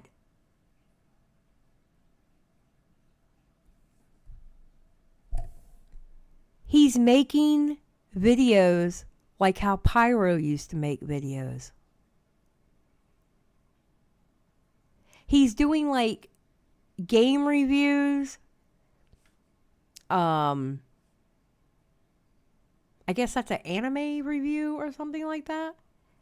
He's literally doing the videos that Pyro used to do.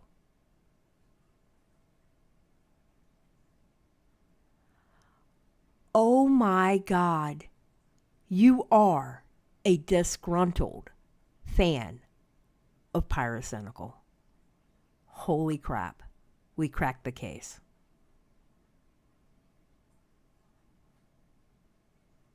Nuclear Winter, you win the day. Sloppy seconds. You win the day. You win the day. Sloppy seconds. Okay, read that one. Rocky BB for 5. Pigs eat slop. He's indirectly calling slop viewer pigs. He's a little shithead. I get it. I get what you were saying. He's a little shithead. Yes. Yes, he is. A little shithead. 100%. Crash for 5. Listen, buddy, I miss Filthy Frank, but I'm not here bitching about Joji's music and asking for a sequel to Human Cake now, am I? True, Crash! True! That is so true. Actually, no. That makes 100% sense. Yes. That is true. Listen, people move on. People move on. They get tired of doing the same thing and they go into other shit. Absolutely.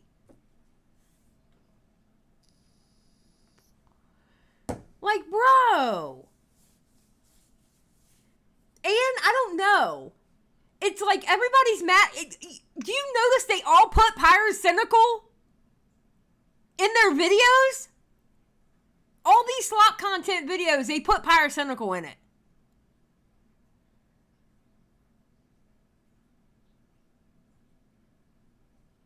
It's crazy. It's absolutely insane.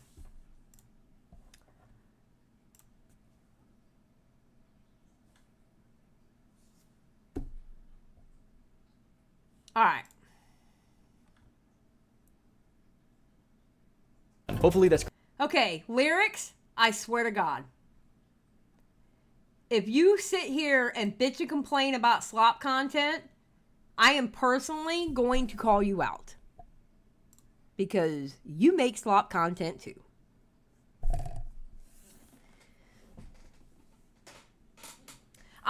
Nothing, I don't know. I have no clue what they're thinking with these slop content videos. I don't know. I don't know. I wish I could explain it, but I don't know what to tell you. All right, hold on. Let me get some ice. I'll be right back.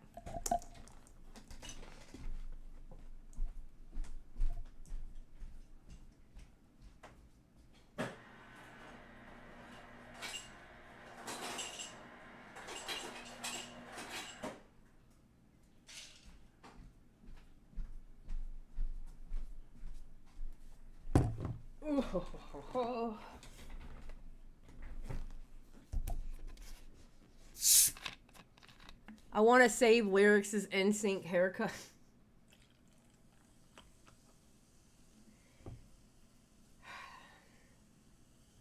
Lerix's hair is its own entity, apparently. So.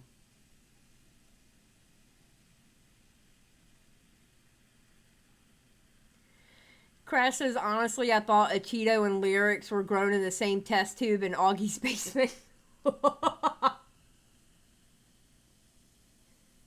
That's funny.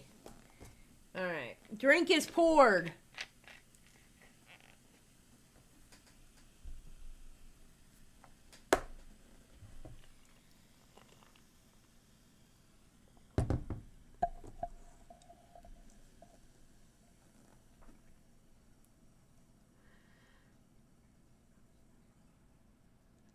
Lerix's hair is showing signs of free will now. That's funny.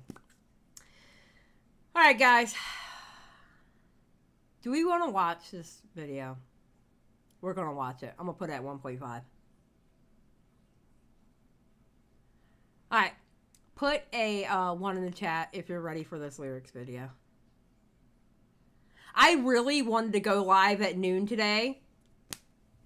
And my ass wouldn't wake up.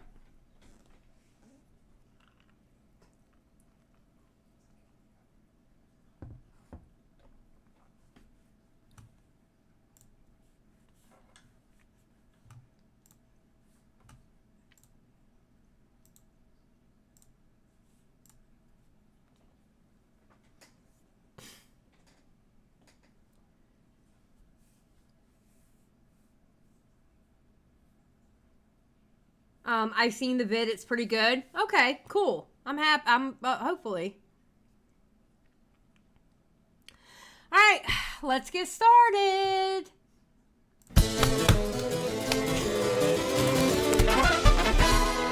Drama Slop.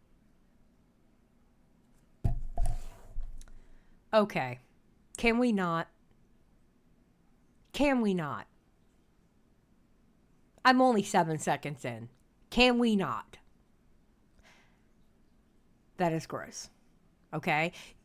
Your last video, you did the whole burning the Bo Black doll. And you know what? Artistically, I thought that was amazing.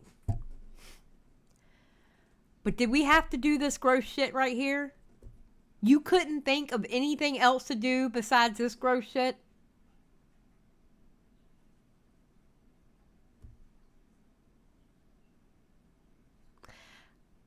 Listen, I get it's a meme. It's still gross. Okay? It does not make my tummy feel good. All right? It does not make my tummy feel good. Don't yell at me, Killjoy. It's high art. Oh my god. Content is a problem on YouTube, but not in the way that most people are claiming it is. First, okay, hold on. Let me cut these on. what even is slop? Because this word often gets thrown around to broadly label all different kinds of content. Is it uploading frequently, talking about recent drama, milking a certain topic, or just low effort and lazy? Because only one thing here I think is actually a problem with drama slop videos, which is being low effort and lazy. But I don't mean... Honestly, I think that's just what slop videos are. I've always, when somebody says slop, I literally think low effort and lazy. But they're adding so much shit on top of it. Like, honestly, that's a really good question. What is slop content? And I think it was Nick that put it on Twitter yesterday, has said that it seems like the discussion is becoming that slop content is anything you don't like. Which is stupid. You know? But I do agree. I think it's low effort and lazy. What the fuck do you think I do on my channel? What I do is literally low effort and lazy. I mean, I'm not going to sit here and tell you I work hard. I'm not one of these streamers who sit here going, streaming is harder than a 9 to 5. Fuck off. Okay? Fuck off. To any streamer who says this is harder than a 9 to 5, fuck off. You know? mean in the sense that these videos should have higher quality editing or cooler transitions, but instead the research and information in them. Because I much rather prefer watching an 8-minute video with no editing at all that has the correct information than a highly produced video essay with misinformation. I don't True! Oh my god! True! Okay, he's spitting. He's spitting. Let's go. Let's go, Lerix. He's spitting. He ain't even a minute in and he's spitting.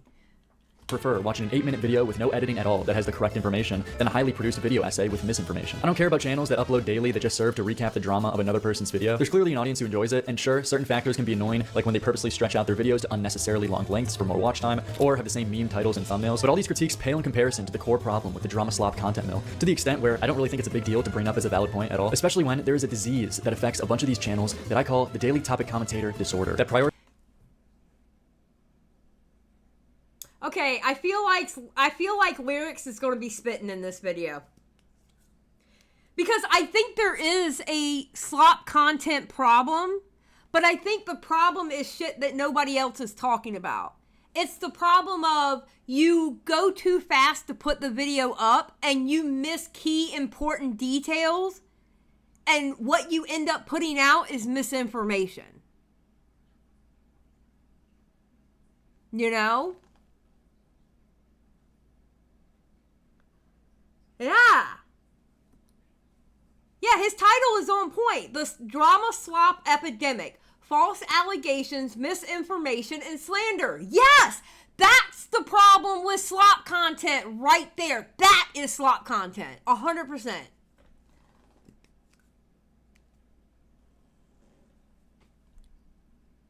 Yes.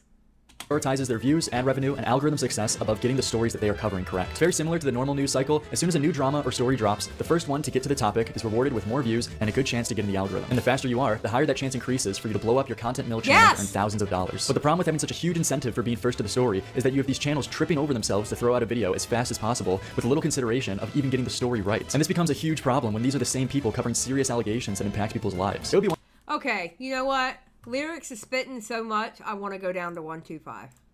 Okay. one thing if they were covering topics that don't directly affect someone else and weren't as important, but that's not the case, because they want the best of both worlds. The ability to cover complex and serious allegations because that's what gets the most views, but erasing the nuance that is necessary to cover these stories, cutting corners in the creation and research process in order to get their video out sooner. And especially... True! True! I'm starting to think that live streamers have more credibility sometimes. Swear to God. He is correct. He is correct. Especially when you attack a target that is already disliked, they rationalize just throwing out a video saying definitively that they're guilty of doing something because, well, this person probably did this, and even if they didn't, well, they're already a piece of shit, so who really cares? And the reason why they do this is because, in most cases, it works. There's no consequences for their actions of... You know why? I'm gonna tell you why it works. I'm gonna tell you why it works. Because the audience wants blood, and they don't care. And I can give you 2 examples of that. I can give you 2 very good examples that I think every single one of my audience members will recognize. Look at the Onision haters, the anti-Os, and look at these Mr. Beast haters. They don't care if the allegations are true or not, as long as it takes the person down. That's all they care about. They don't care about research. They don't care, as long as the allegation sounds bad, that's all that matters. That's all that matters. They just want blood. That's all they care about. That's all they care about. They just want blood. And that's why it works.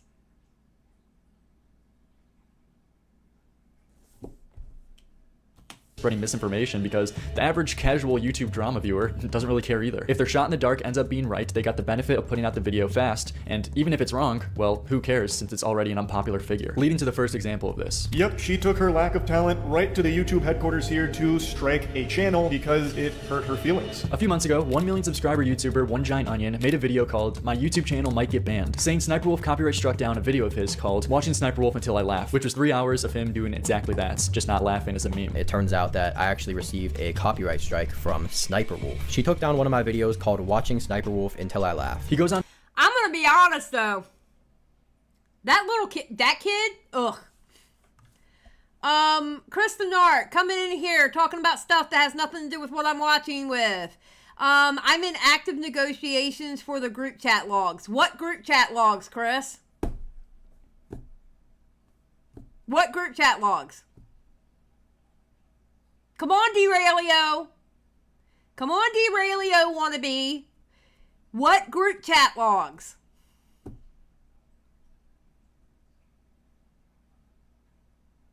Come on, Chris.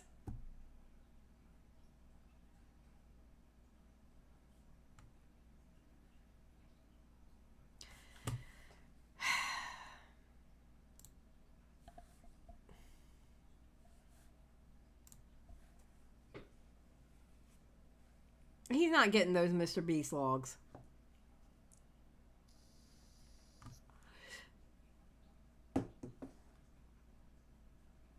Yep, Chris L.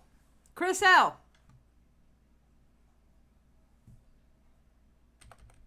Oh, shit. To explain how this. Yep, she took her lack of talent right to the YouTube headquarters here to strike a channel because it hurt her feelings. A few months ago, 1 million subscriber YouTuber One Giant Onion made a video called "My YouTube Channel Might Get Banned," saying Sniper Wolf copyright struck down a video of his called "Watching Sniper Wolf Until I Laugh," which was 3 hours of him doing exactly that, just not laughing as a meme. It turns out that I actually received a copyright strike from Sniper Wolf. She took down one of my videos called "Watching Sniper Wolf Until I Laugh." He goes on to explain how Sniper Wolf is abusing her power as a larger creator who is trying to take away his job and does a call for action for other YouTubers to cover the story. Right now, I feel like the kid, for some reason, and the reason why I don't remember if I covered this or not. I think I covered the aftermath of it. But I kind of feel like the kid knew it wasn't Sniper Wolf. Yeah, I know she didn't do it. Everybody knows she didn't do it. That's the whole point of Lerix covering it right now. But I kind of feel like the kid knew, but I'm not 100% sure how I felt at the time. Like, I can't remember. Now my literal job is being threatened by Sniper Wolf, of all people. Do everything in your power to help me and support me. Whether that be just liking the video or even reaching out to one of the bigger creators to help and get their support, like Jack's Films, for example, Charlie, anyone. And this worked. Not only did a bunch of commentary channels make a video on this, but even Critical did. Space Fish, you're not wrong. But Xylie, you got to think of the clout. True. Very true. Clout is an incredible thing. It is incredible what people will do for clout. It is absolutely incredible. Sniper Wolf copyright striked him. She fucked up. Sniper Wolf. Wait a minute. We're going to have to go back on that one. Wait a minute. Wait a minute. Sorry. Wait a minute. Wait.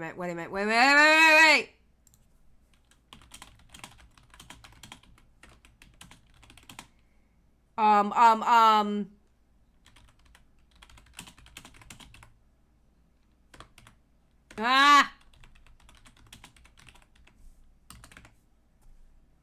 just realized what Chris was talking about, and it just hit me. My bad. I think I know what he's talking about. Oh, that's gonna be amazing!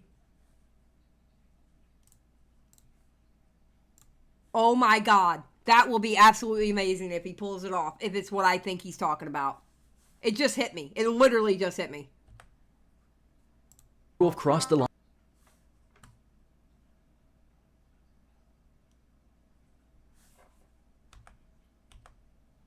And get their support, like Jack's Films, for example, Charlie, anyone. And this worked. Not only did a bunch of commentary channels make a video on this, but even Critical did. Sniper Wolf copyright striked him. She fucked up. Sniper Wolf crossed the line. Copyright abuse. Sniper Wolf is striking videos now. YouTube needs to ban her ASAP. Sniper Wolf striking a channel is crazy. Yep, she took her lack of talent right to the YouTube headquarters here to strike a channel because it hurt her feelings. One Giant Onion got a copyright strike from Sniper Wolf. How can you... But he didn't show any proof. He didn't show any proof. I'm sorry. I'm going to tell you now. If somebody copyright strikes me, I'm showing everything for that email. If you have the balls to copyright strike me, I'm going to show the email. I'm going to show the email associated with copyright striking me. I'm going to show it. I'm sorry. No. Especially if it's a false copyright strike. I'm just saying. You be a React channel and then strike other people for reacting to your video. Come on. It's craziness. That is the epitome of hypocrisy. It is the pinnacle of hypocrisy. You actually can't script irony better than this. He is totally fucking right. That is heartless. It is heartless. And I think it's a disgrace. It's so fucking hypocritical. It's ridiculous. It's absolutely ridiculous. I really hope YouTube does step up and actually do something to punish them in a big way for this, because... However, I'm going to say this. If she did let's say in a universe she did. All right. She did not copyright strike him. But I will say this. She probably had grounds to. Because I think he did a Logan Paul video. And he literally just sat there for hours until he left. He literally just sat there and played the videos. You can't do that. I'm sorry. It can be a great TikTok trend, sure. But he literally sat there for hours. No transformation, no commentary, literally sat there for hours. Technically, if he did that, technically he could have got the copyright strike and it would have been fair. I hate to say it, but it's true. You can't do that with people's videos. That's literally stealing people's videos. Now, granted, is it funny because it's Sniper Wolf? Because that's what Sniper Wolf does with the TikToks and stuff. But yeah, technically he would have been wrong for that. You know? The only argument could be maybe be parody. No, that's not an argument, not when it comes to fair use. Listen, we got to be real about fair use. We have to be real about fair use. We can't sit here and bitch about people who are getting mad at us for doubling time on a video and then not also call out the people who are doing shit work. Like XQC, like Hassan. That video should not be playing while you get up and go cook yourself something to eat or go get food or get a drink. That video should not be playing. You should be in front of that video, present and ready to drop any kind of commentary at any second. We have to call that out. You know? Yeah, I can see somebody trying to make that argument too, Crash. I mean, you're not wrong about that. You're not wrong. And believe me, I get it. And that would be something that would be really interesting, to be honest. That would actually be a very interesting case to see where the law would land with that. Like, would it be enough transformation to have graphics around the video? Or would it be enough transformation to see the kid in the corner of the video as he's watching the videos? You know? So. Chris Nark, Xylie always hates my DMs. Why can't I be serious? Chris Nark, hi. I don't know if you know this. I'm going to say this nicest way possible. I'm fucking live! Hold on. Jesus fucking Christ.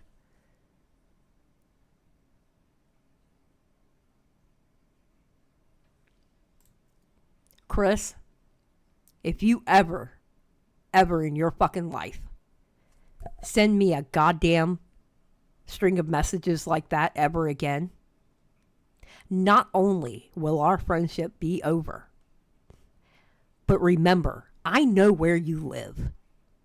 And if you think I won't take that 10-hour drive just to record me throwing you down the stairs, you have severely lost the plot in life.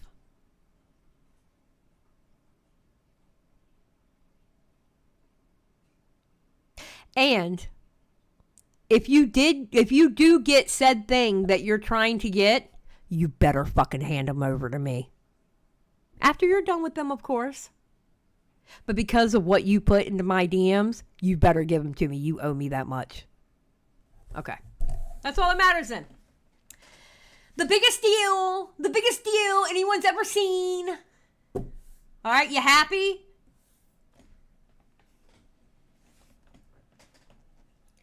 And not only will I throw you down the stairs, I'll steal Chef too, okay? I'll take that ginger baby home with me. Just know that. I'll go there, beat you up, steal your cat, and come home.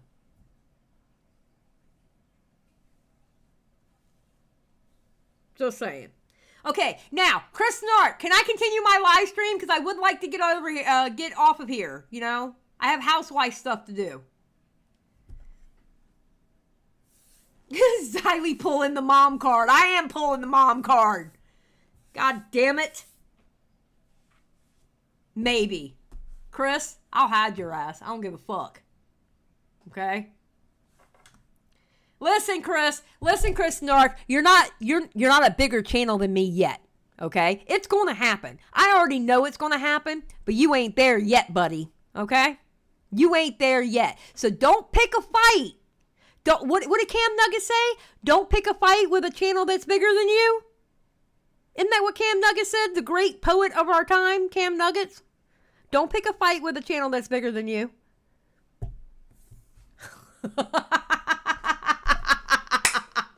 Listen, Chris, you're going to surpass me, bro. But no, you deserve it. You work hard on your channel. You do great work. You're awesome.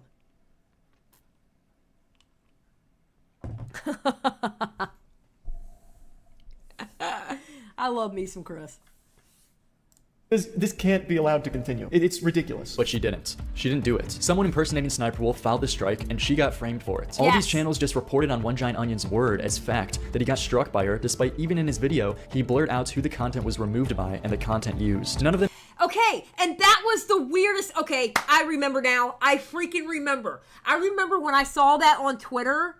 I remember it. I felt like it was weird how he blurred out who it was taken down by. I just felt it was really weird that he blurred that part. Like, why would you blur that part? I don't get it. Like an email, I can kind of understand blurring the email just in case.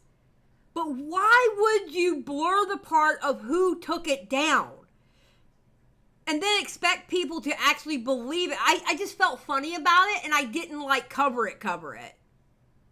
Yeah, it was a big red flag. No, fuck that. Fuck that. Show it. If you're sitting there saying that Sniper Wolf took your video down, then show Sniper Wolf took your video down. Or gave you a copyright strike. Or something. You know? Them even reached out to her to ask or confirm. I want to clarify that I did not strike anyone's video. I do not have any pending takedown notices. I believe someone else must have done this on my behalf. At Moist Critical. Critical response: if that's true, you should contact the strike channel and get the info of the person who did strike it so you can take legal action against them. There's a huge problem with this dog shit on the platform right now, so it would be great to put a stop to it. That channel made no attempt to contact me, and neither did you. I have no pending takedown notices on my channel, so how can I confirm it's not fake drama? It's honestly, Sniper Wolf is spitting in that tweet. She is. She's spitting. Because who Sniper Wolf is, and her past, and the messy shit she has done, everybody just came together like the Avengers to go, you know what? She's a bad guy. Let's take her down. Nobody got in contact with her and was like, hey, did you do this? You know what I mean? She is right. In this instance, I have to give Sniper Wolf the W. I can't stand Sniper Wolf. I do not like her in any way. But she is right. She is right in this instance. Contact me, and neither did you. I have no pending takedown notices on my channel, so how can I confirm it's not fake drama? It's irresponsible to make a video with false information without reaching out for the facts. Showing a screenshot of a recent copyright removal request showing Onion's video isn't there. Yeah, it's not there. Information without reaching out for the facts. Showing a screenshot. Listen, if you're gonna lie, why would you show all this? And I'm sorry, having this part blurred right here, And look, content found during. It's a 3-hour, 2-minute, and 24-second video. They copyright struck from the beginning to 10:01. No. No. Yeah. No, she's right. Shot of a recent copyright removal request showing Onion's video isn't there. This is 100% correct. Critical made a video saying definitively Sniperwolf is guilty of striking a channel when he A, didn't have enough information to confirm this, only taking the word of one giant onion, and B, didn't reach out to her to get confirmation. All of these people just... And if anybody could have got a hold of Sniperwolf, it would have been Moist Critical. Honestly. Out of everybody, Moist Critical and Asmongold would have been able to get to Sniperwolf probably quicker than anybody else. All they had to do was go into her DMs and ask. Yeah, no. Yes, Moist Critical gets an L for that. 100%. But you know what? People make mistakes. People fuck up. Spread misinformation on Sniperwolf on the basis of one guy's word. And I feel like this is a good time to address all the pre-written comments asking why I'm defending a piece of shit like Sniperwolf. I'm not. You don't defend people, you defend positions and things you believe in. Facts. That's facts. He's not wrong. You only defend things when it's to argue for someone that you already like. That's what is inconsistent and biased. Have your opinions about Sniperwolf all you want. Personally, I think she's fucking nuts, but she should be held accountable for the things that she's actually done. And the thing is, spreading misinformation and lying about her only helps her successfully paint herself out to be a victim, which increases her chance to escape accountability for other things she's done, since she now can 100% truthfully say that a bunch of creators talking about her spread misinfo and lies. Unfortunately, that is now true, which That is true. Y'all gave her an out. Y'all gave her a little glimpse of an out for the next time she fucks up, unless she's caught in 4K. If there's the next thing that, because Sniperwolf will always get into some kind of drama, all right? The next drama that Sniperwolf gets in, unless there is a moment where she's caught in 4K, if there is any bit of a question of whether she did it or not, y'all gave her the ammo to say, look what y'all did last time. A bunch of you got together and said I did this thing when I absolutely did not do it. Y'all gave her that out. That's very true.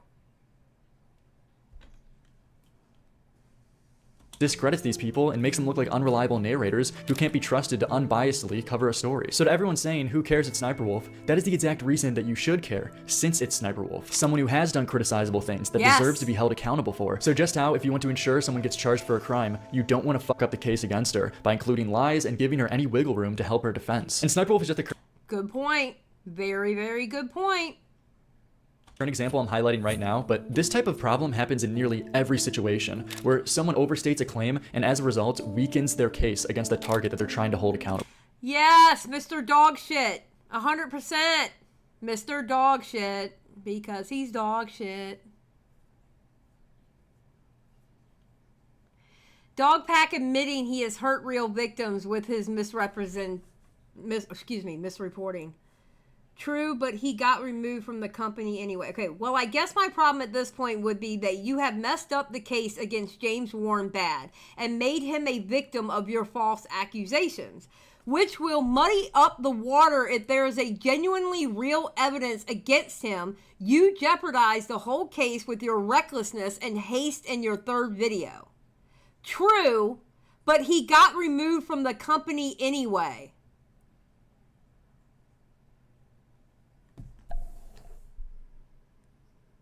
And that's that this right here shows you. That's that anti-Mr. Beef thinking. Mr. Beef. Oh my God. This is that anti-Mr. Beast thinking. It doesn't matter if it's true or not, as long as we get the result we wanted. And that's the shit that you have to be careful not to fall into. Honestly, that's the stuff you got to be careful not to fall into. And by the way, I have access to thousands of work chats that have not been leaked yet, and I'm going to start leaking them, and one of them contains alleged CP. But with that out of the way, going back to the timeline, after Sniper Wolf responded to Critical, Giant Onion enters the ring and tries to argue that it wasn't irresponsible of him to make a false allegation. Here's the copyright strike I received from either Sniper Wolf or someone impersonating. So now he can show it.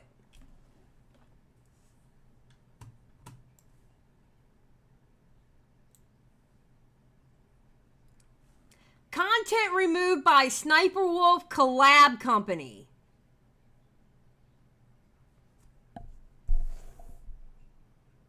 Bruh. Bruh.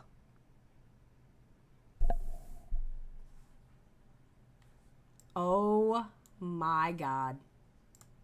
Her. But how can you say it's irresponsible to post a video without reaching out to you first about it? You would have never responded in a lifetime. I hope this wasn't you though. What a weird response. He's trying to justify spreading misinformation about someone by saying, well, I bet you never even would have responded anyway. You making a serious claim about someone when you don't have the confirmed information to do so, and actively choosing to not take the steps to try and confirm it is as irresponsible as it gets. Ask yourself, how would you feel if some 500 sub channel falsely accused you of striking them and then said the same thing back at you when you obviously would be justifiably frustrated? True. Very true. Especially if Critical made a video on you and spread this lie to millions of people. But Onion, as well as most other channels reporting on this, eventually admit to fucking up either by deleting their videos or posting a retraction. But even still, while these channels were making this retraction, they were using weird phrasing like, this plot twist is insane. This wasn't a plot twist. This was you falsely accusing someone because of your own irresponsibility. I've got a huge twist for you today that's going to leave you more stunned than the first time you watched Fight Club. Well, maybe not to that scale, but from all the evidence I've seen now, it actually wasn't Sniper Wolf who filed that strike. The email account was someone's personal Gmail. They weren't using a company account. It was not a professional email. It was just random Joe Blow's Gmail account that they're probably subscribed to browsers through. Okay, you spread false allegations, treat them as facts, and admitted to not knowing the details before making the claim. You'll never guess the video he uploaded the next day. Stupidest research ever.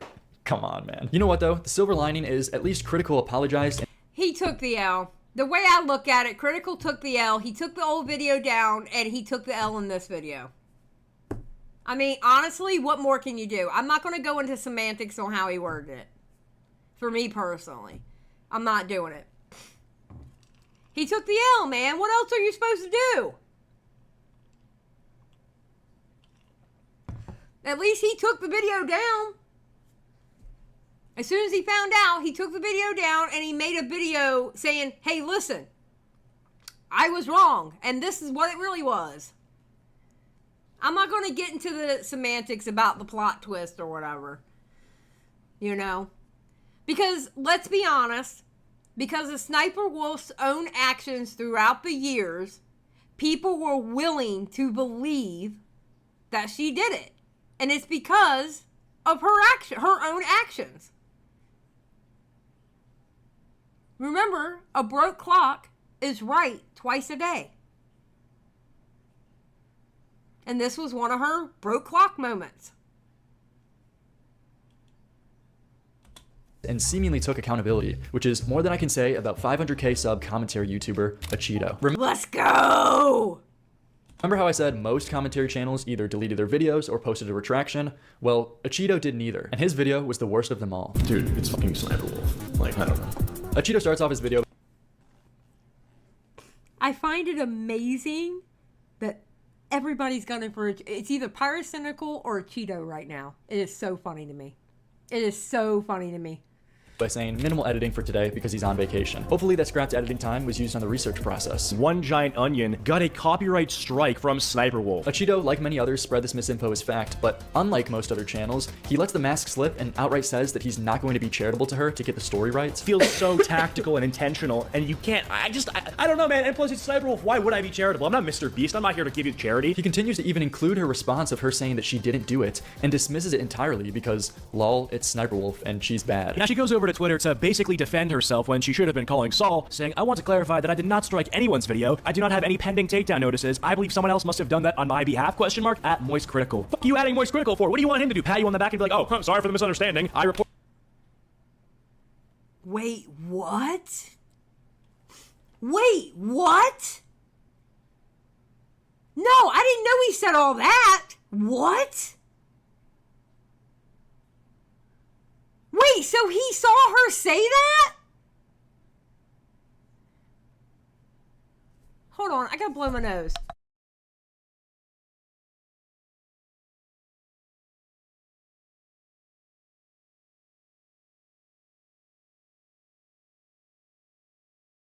Wait, he saw her put those tweets up and didn't look into it?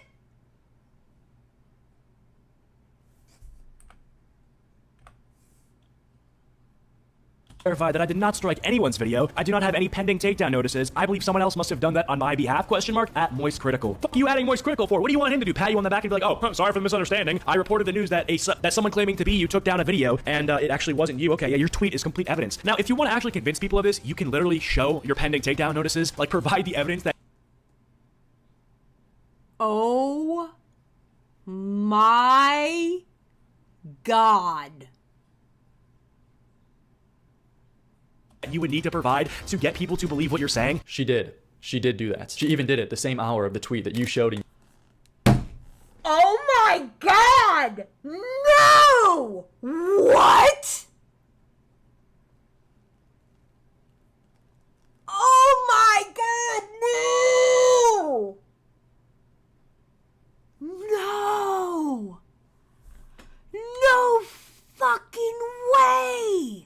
To get people to believe what you're saying. She did. She did do that. She even did it the same hour of the tweet that you showed in your video. Bro,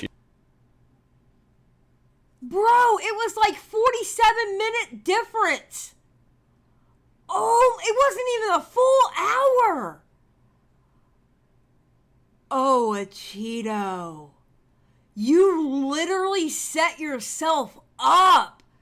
Bro.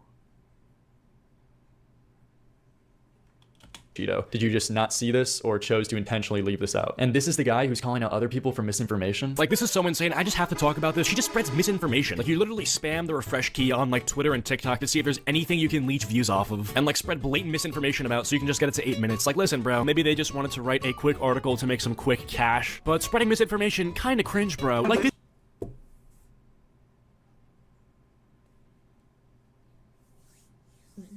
That's crazy. That is so crazy. I didn't know that part. I didn't know that it was like 47 minutes apart from each other. And I definitely, because I don't watch a Cheeto. I just can't. And then he literally went off about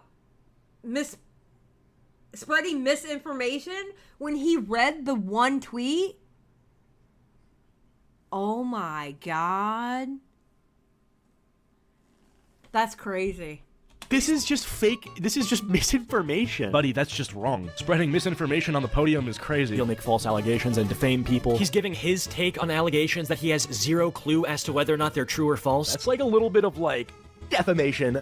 Whoopsies! And I really want to hone in on the fact that if this was any other person, people would be all over this. You lie to your audience when it's convenient. You know that if I caught you with your pants down, I'd point and laugh, and so would the entire audience, because I know what I'm talking about. I have the receipts. I've been doing this for 2 years. You actually can't script irony better than this. Steven Spielberg, you have to take notes. And because... He's cooked.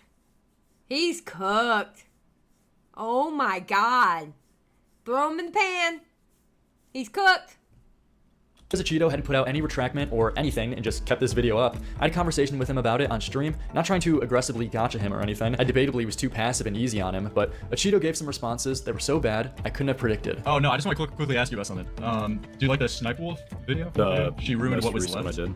Yeah, like 6 months ago? Yeah, what's up with it? Yeah, like, did you see what happened with that situation? There was some update, but I've been traveling. I didn't really pay too much attention. I know, like, Critical said something. He, like, made an update video on it, like, she didn't strike a channel or something. I've been, like, flying around, and I just got home, like, yesterday, so I didn't, like, take a big look at it. I had, like, pre-recorded videos I posted, but no. Yeah, I don't want to make, like, a big deal out of it, but, like, yeah, she didn't strike the channel, and, like, this video right now is, like, just saying it is, right? Like, definitively, the Sniper Wolf strike the channel. Bro, he was 47 minutes off from the truth, and literally what he asked for in that video. 47 minutes. That is crazy to me. I'm sorry. I'm still stuck on that. He read the one tweet and she ended up showing exactly what he said to show in his video. That is crazy.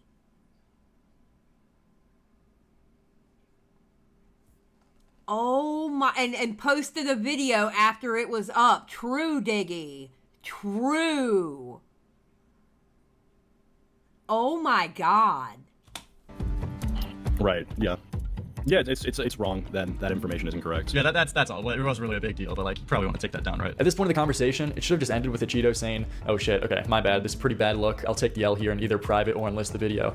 But he had different plans. I'm not gonna take the video down, but you know, you're not. I think if any, I mean, I can just add like a pinned comment, I guess, updating it. Why wouldn't you take the video down? If you said like definitively Sniper Wolf, she striked that on that one giant onion guy. Well, I'm pretty sure. Okay, I do agree with taking the video down. Now, if it's a little thing, I can understand putting something not only in the description, but also in a pinned comment, all right? If it's a little thing in a video, all right? Like Paige getting that wrong about Jake Weddle getting paid, all right? That was only a small portion of that video. Where the bigger picture was Rosanna and Dogpack lied. All right? But his whole entire video was wrong. He should have took the video down, which he did eventually, but still. You know what I mean? Sure that when you delete a video, it counts as like negative views on your channel. Like on Social Blade, it'll say like minus views. Well, like I don't know if that unlisted, fucks you in the algorithm or not. Well, I mean, like, so, I feel like even if, you know, you could unlist it, but even I think like priorities probably take like a bigger, they're probably more important if you're like definitively like, you know, kind of slandering someone, saying that she, you know, I don't want to make a big deal about it, but I mean, like, how you're not gonna, you're worried about being in the algorithm, not being taken out of the algorithm when you made a video literally like slandering someone. Like, you should probably take that down, bro. That's all I'm saying. Cheeto finds out in real time that he spread lies about someone else, and his priorities lie with him worrying about his views, money, and staying in the algorithm. I didn't expect you to have that response, to be honest. I thought I would just like, you would say like, oh fuck, you know, I've been take my video down. I mean, yeah, you posted misinformation, right? And don't you like critique other people for doing that? Isn't that like the whole commentary then? He then gets very defensive and combative at the idea of taking down a video that is actively spreading misinformation and continues to argue. I would not, in any world where I think you'd have that position. Wait, I don't know. What's so ridiculous about that? You have this is how I make my money. If I'm not gonna like, I'll post an update. I can correct the record now. Well, it's kind of like an integrity thing, right? Like if you critique. Yeah, but he made 4 other videos, at least 4 other videos after that. So that tells me that he should have already known that she didn't do it. So where is the correction video anyway? Because, okay, at this point, it was 6 days ago. Like, where is the video, like, even if he was on vacation, so where is the video, like, here? That he could have already posted an update to it. Even if it was a low effort, listen, you're hardly getting any kind of editing here at all, but listen, that video was wrong. Like, where is that? What?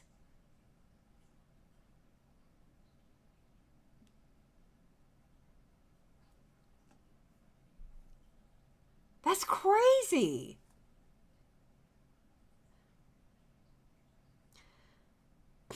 Oh, now it makes sense. He's doing that thing where he says he gets what commentary is about, proceeds to misrepresent the whole community, and gets defensive when called out for his own shit. Well, yeah. Yeah, Killjoy. Anyone else yeah, and I'm updating and I'm correcting the record. Yeah, I don't think I have to delete the video to do that. Okay, you don't have to delete the video, but I mean, like, unlisting it, right? Wouldn't that make sense? Because you're kind of I don't know like what unlisting does, but whatever. Well, it's the whole thing where it's like you're still keeping up a video that's like still informing people on misinformation. It's still getting money based off of misinformation. Like, do you see a problem with that? I'm gonna say yes, because that says what you do have a problem with that. If this was Nick is not green, you would have a problem with that. But when we're talking about people's lives and their reputations as not— No, I would have sat there and waited till he answered the question. I will say, Lerix, no. It's still getting money based off of misinformation. Like, do you see a problem with that? Lerix should have stayed quiet and waited until he answered that question and make him answer that question. Even if it has to be uncomfortable and there has to be dead air. Answer the question.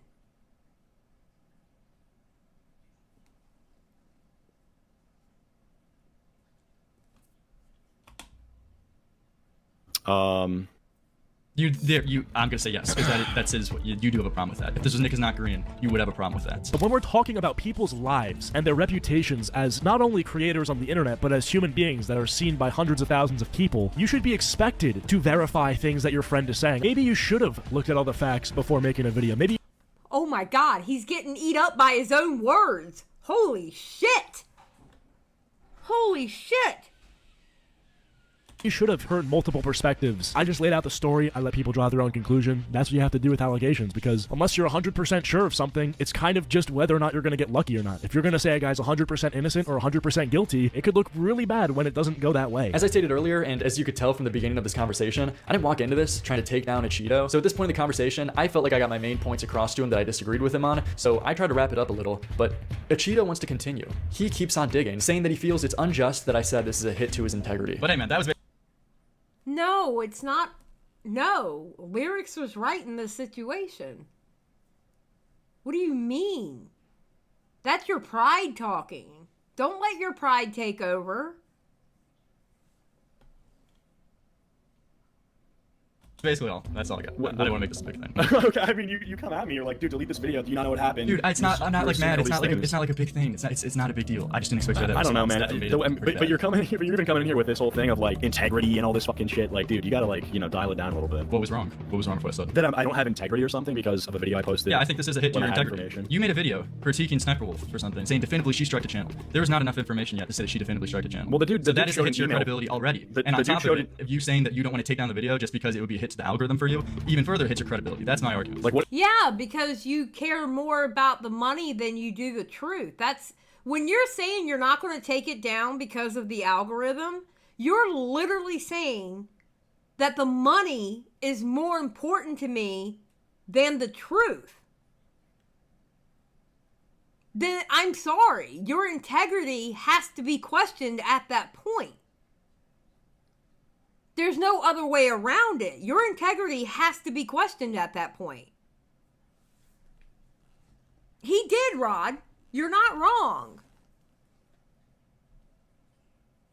Yeah, he owned a Cheeto there. I do agree. What is so different from me taking the video down than from me like posting a comment, like correcting the record? Like the problem with keeping the problem with keeping up the video is that it's still misinforming people based off of wrong information. You have a bunch of people in your comment section telling you, getting like many likes, telling you like, hey bro, you should take this down. It turned out not to be Sniper Wolf. So you're still informing people based off of wrong information that you're spreading. Yes.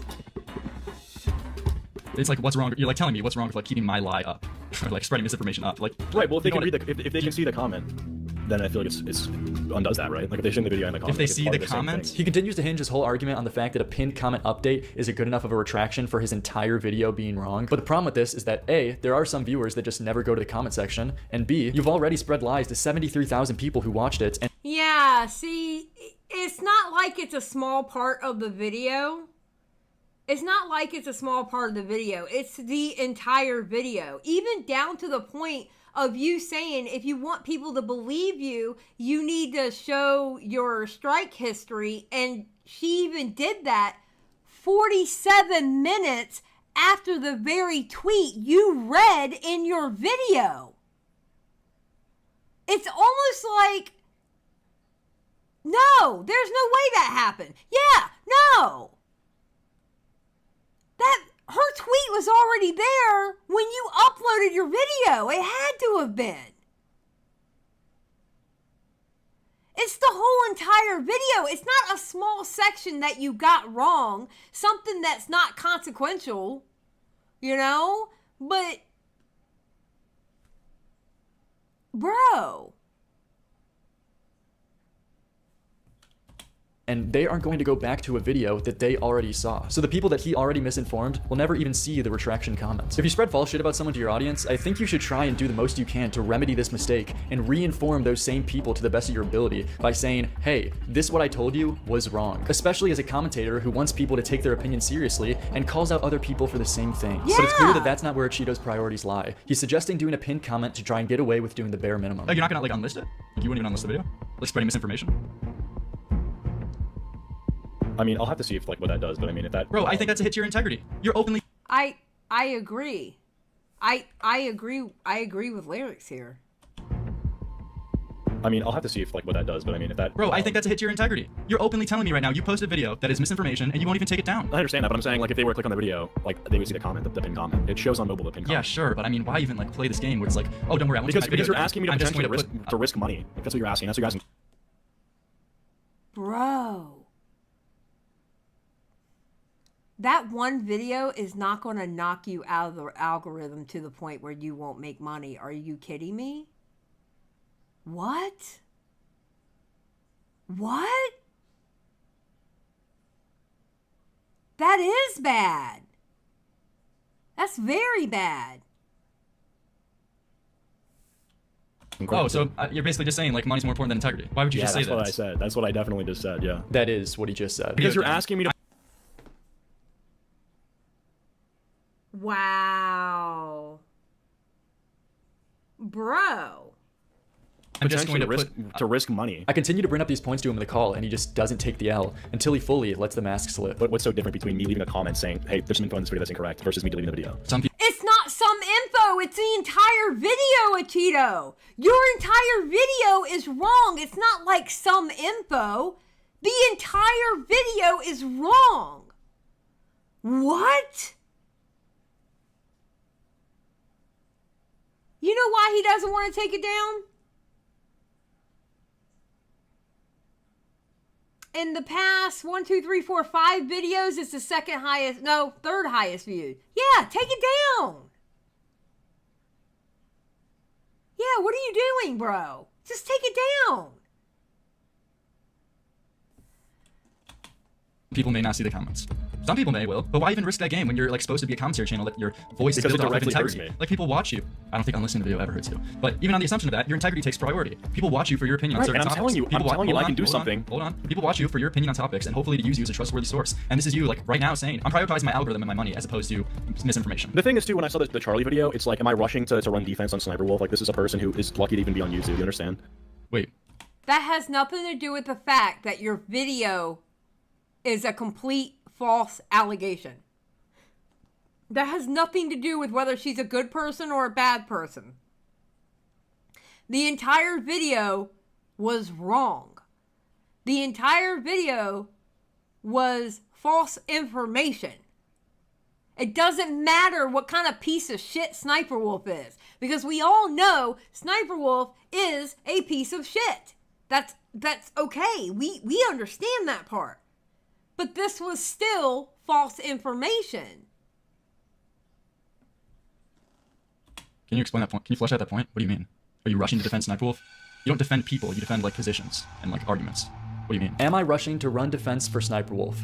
That line tells you everything you need to know. This is admission that Achito didn't actually give a fuck about the facts of the situation, but only chose to go against Sniper Wolf because she's a hated figure. He's an untrustworthy source that can't be taken seriously because he doesn't fairly report the facts of stories. Also admits that he doesn't care about the facts of the situation. Oh my God. This is amazing. He's literally using Achito's own words against him. Literally. Wow. That's crazy. Now, you might be asking, why would someone ever admit that when they're talking about allegations, that they don't care about the facts of the allegations? The call then comes to a close in a similar fashion. What if I just put like outdated in the title? Like, what, Hey, man, is that okay? I'm trying to work with you here because you made a request, one that will probably fuck me in some way or another. I'm trying to help you here because, dude, I don't want my integrity or whatever. Do what you want. Do what you want, man. I'm good. I think we exhausted this conversation. After the call, he says on his stream a statement with a similar sentiment as before, that it's just Sniper Wolf, so who really cares? And I think the thing with this situation too is it's just like, dude, it's fucking Sniper Wolf. Like, I don't know. He continues to— That doesn't matter. It's still the information. Oh my God, bro. Like, no. I bet you Achito didn't think that people were going to be talking about this later. I bet you, because when did the Sniper Wolf shit happen? When did that happen? Does anybody know? Does anybody remember when the Sniper Wolf shit happened? Hold on. I don't know. Hold on. Let me go look. Let me go look. You know what? Let me go Okay, hold on. Because I can tell by Penguin Zero's video. Okay, Sniper Wolf. Okay, 4 months ago. Okay, 4 months ago, because that's when Moist Critical uploaded this video. It was 4 months ago.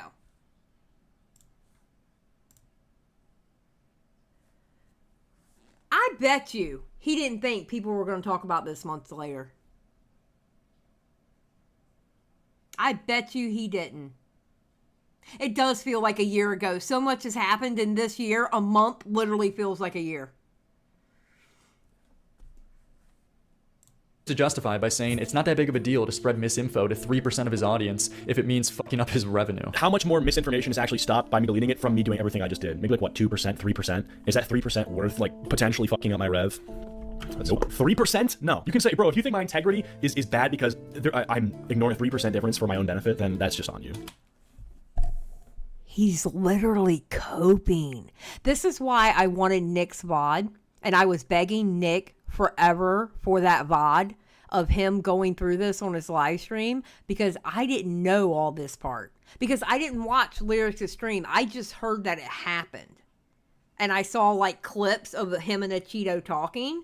I didn't know anything about this part. That's why I wanted that VOD so bad. And we're probably going to watch it tomorrow night or tomorrow during the day. But yeah, I didn't know. He's literally coping. Why are you doing that, bro? His revenue. How much more misinformation is actually stopped by me deleting it from me doing everything I just did? Maybe like what, 2%, 3%? Is that 3% worth like potentially fucking up my rev? Nope. 3%? No. You can say, bro, if you think my integrity is bad because... And his chat is arguing with him about it.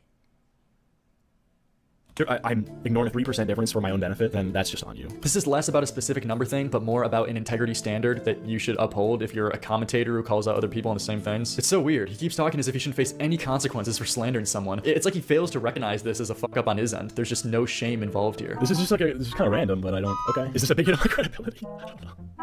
I don't know, man. Eventually... Oh my god, he was coping so hard.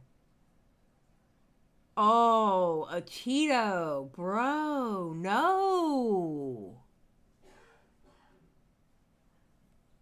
You go ahead, Chris. Go ahead and be the contrarian. I know that's right. Be the best contrarian you can be. Eventually, Cheeto would go on to delete this video after getting backlash from the conversation we had, but given his responses to me and failure to take accountability when confronted, it seems like he doesn't get it and only took down the video due to social pressure instead of an actual recognition of wrongdoing. But only time will tell to see if he makes the same fuck-ups down the line, which I'm betting he will. However, another channel who is... Okay, see? That's another... Okay, you know how I always say you turn it into a waiting game, all right? A Cheeto fucked up. He certainly fucked up. He didn't deal with it well at first. But he did eventually take the video down. All right? Now, it's a waiting game. You have to wait and see if he does it again. And if he doesn't, good. If he does, well, now you have something to compare it to. It's a waiting game now. You know what I mean? Because once somebody gets caught slipping, that example will always be there if they fuck up again. Debatably even more shameless and displays a greater lack of care to report the facts of a story goes by the name of WestJet. It's Slop commentary. Why do people... Okay, I have no idea who WestJet is. And I have been hearing rumblings of complaints about WestJet. I have no clue who WestJet is. None. Whatsoever. I don't know their content. I don't know what they do. All I know is people have been complaining about WestJet. Yeah, exactly, Crash. Who? Gatekeep care so much. Worry about being morally... Oh, wait. Yeah, because. Yes. Because I know WestJet and Turkey Tom got into it. On, I think, a Tom stream. That's the only thing I know, but I don't even know what they got into it about. Existed. It's so stupid. A month ago, he uploaded a video about the VTuber Fruit, who made a document claiming her ex was pressuring her into sex acts, and WestJet blatantly misrepresents her statements and cuts context to make her look worse. And you betcha, she starts off with the whole shaboing, includes mentions of domestic violence and calls it an abusive relationship. She calls cheating exercising autonomy over her body. You can't make it up. He just made that up. This is not what the sentence is in reference to. She did not say she's exercising her body's autonomy to allow her to cheat on her husband. Obviously, that would be a fucking insane thing to say. If you read out just the sentence above, you would notice that this was in reference to her ex pressuring her into a sex act, and the exercising autonomy line was in reference to her saying no, that she didn't want to engage in it. And Okay, wait. Let's read that. When I went offline, after I tell him no a number of times and express my disappointment with his statement, he still painted me as the one in the wrong for not being comfortable with him pushing past my boundary. Into a sex act, and the exercise. The next day, I wake up to his messages implying he wanted to commit Roblox over me exercising autonomy over my body. Yeah. Wait, what? Who made a document claiming her ex was pressuring her into sex acts, and WestJet blatantly misrepresents her statements and cuts context to make her look worse. And you betcha, she starts off with the whole shaboing, includes mentions of domestic violence and calls it an abusive relationship. She calls cheating exercising autonomy over. Oh my God. This paragraph has nothing to do with cheating. What? Oh my God, this has nothing to do with cheating. Oh. Oh my God.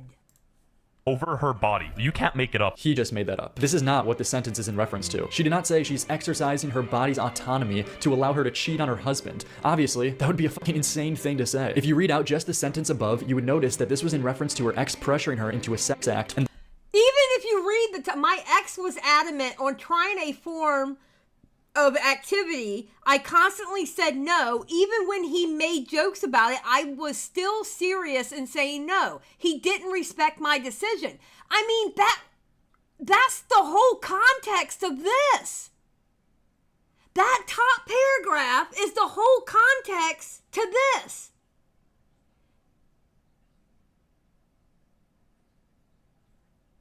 Oh my God.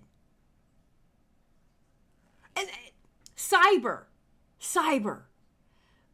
says, bro couldn't do the littlest amount of research. The sad thing is, Cyber, it was right there. He literally completely just re-said what this whole shit was about. He couldn't read? That is the question. Could he not read? Listen, I understand that sometimes the way I talk, it's like English is my second language when I sit here and I can't read, okay? I get it, but I'm not this. I don't do this, okay? I mess up words. I mess up people's names, okay? But I don't mess it up like this. Oh my God. the exercising autonomy line was in reference to her saying no, that she didn't want to engage in it. And the reason WestJet didn't know this was because he self-admits that he was too lazy to actually read the documents. Oh my God. What? What?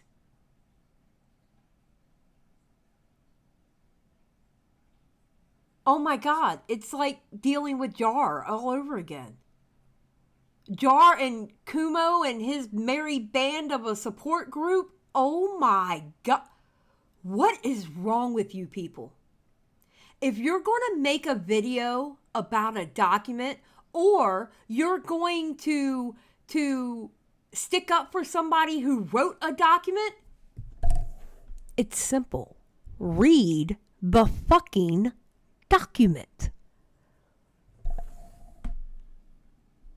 What the hell?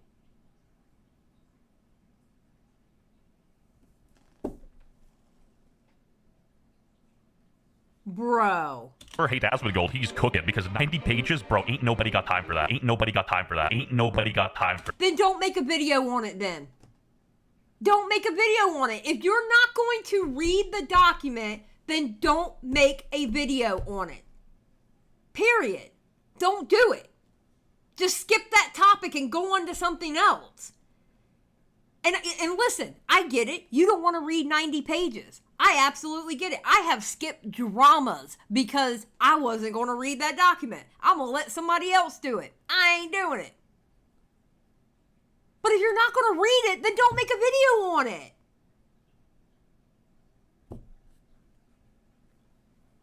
Oh my God. For that. You don't have time to do your job? What does this even mean? He gets paid to do this. But even if that's the case, if you don't have time for it, then why make a video on it? This is as bad as it gets with these channels. Not only did he self-admit to not caring about doing research, but then he goes on to blatantly take what the person said out of context to paint a narrative about her. Why should anyone take anything you say seriously when you self-admit to not caring enough to do the bare minimum of research? WestJet would go on to delete this video, but then when called out on this by Turkey Tom, he gives these really weird defenses saying he shouldn't be held to a standard to not spread misinformation. What?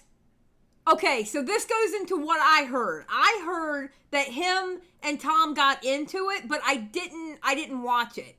Okay? That's all I ever heard, that they got into it. I didn't hear what it was about, and I didn't hear, like, how the conversation went. Okay, good. Good. Because I wanted to see this part. Alright. By Turkey Tom. He gives these really weird defenses saying he shouldn't be held to a standard to not spread misinformation. It's your job to report on this stuff. This is where I fundamentally disagree. I'm not a reporter or a journalist. Unlike Ludwig, I don't hold myself up to a journalistic standard of the 5 pillars. You don't have to be a professional journalist or reporter to uphold the basic principle of not spreading misinformation about someone. I don't know why so many people try and use this stupid defense and think it'll make them look better. All this comes across as you trying to excuse yourself from the responsibility. And he does. Look, all you have to do is take accountability. Listen, all you have to do is apologize, take accountability. I mean, like, if you mess up, all right? I'm talking about a mess up. Apologize, take accountability, and actively work not to do it again. That's the only thing you can do. Okay? Especially the last part. To actively work on not doing it again. That's why when most people get canceled not based off of who is trying to cancel them, based off of their own actions after it starts. You know? He does this weird thing throughout this video where he says that he's taking accountability, but then gives defenses right after, which discredits any apology. I'm not trying to dodge accountability. I was completely wrong, which is why I deleted the video. A few moments later. Truth be told, my deleted video actually aged well, and the only reason I deleted it is because I was in over my head. Another argument. I don't know why so many... Wait, what? What? People try using. It doesn't matter if you took a shot in the dark and got lucky that it ended up hitting. It doesn't make your previous actions any better. If I say someone is 100% guilty of a crime when there isn't nearly enough evidence to confirm it, even if it ends up being true, that doesn't make me any smarter. It makes me lucky, because I made my conclusion based on a false assumption. This is just another weird line to minimize his actions by saying, it wasn't that big of a deal because, you know, even if I spread false shit at the time, I ended up being right. But he ends off his video actually apologizing to Fruit, only to take it right away the next sentence by saying it wouldn't matter whether or not he actually read the document anyway, because he probably still would have came to the same conclusion. I do gotta apologize to Fruit for messing up the autonomy thing because genuinely I think that was my only mistake. And I guess the reading, but I don't think that would have made a difference in how I came up to my conclusion. Very similar to... Bro.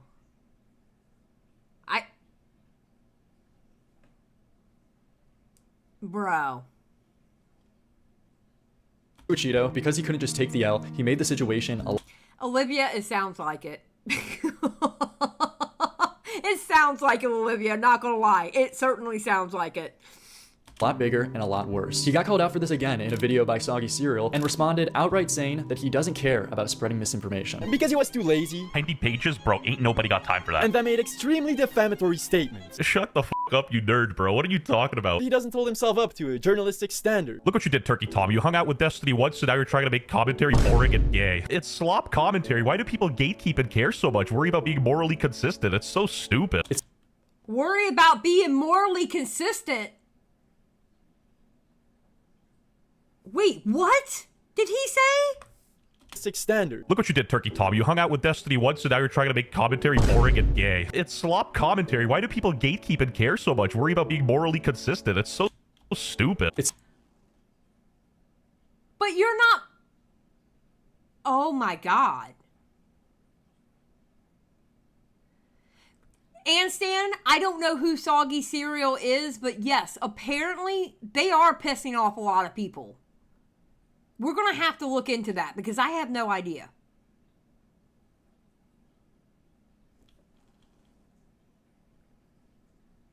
It seems he can't even grasp the problem with saying, I don't care about being morally consistent and spreading misinfo. Wait, Chris says Turkey Tom is eventually going to be the face of commentary. Chris, Turkey Tom is essentially one of the faces of commentary. What do you mean? He's one of the faces of commentary. What?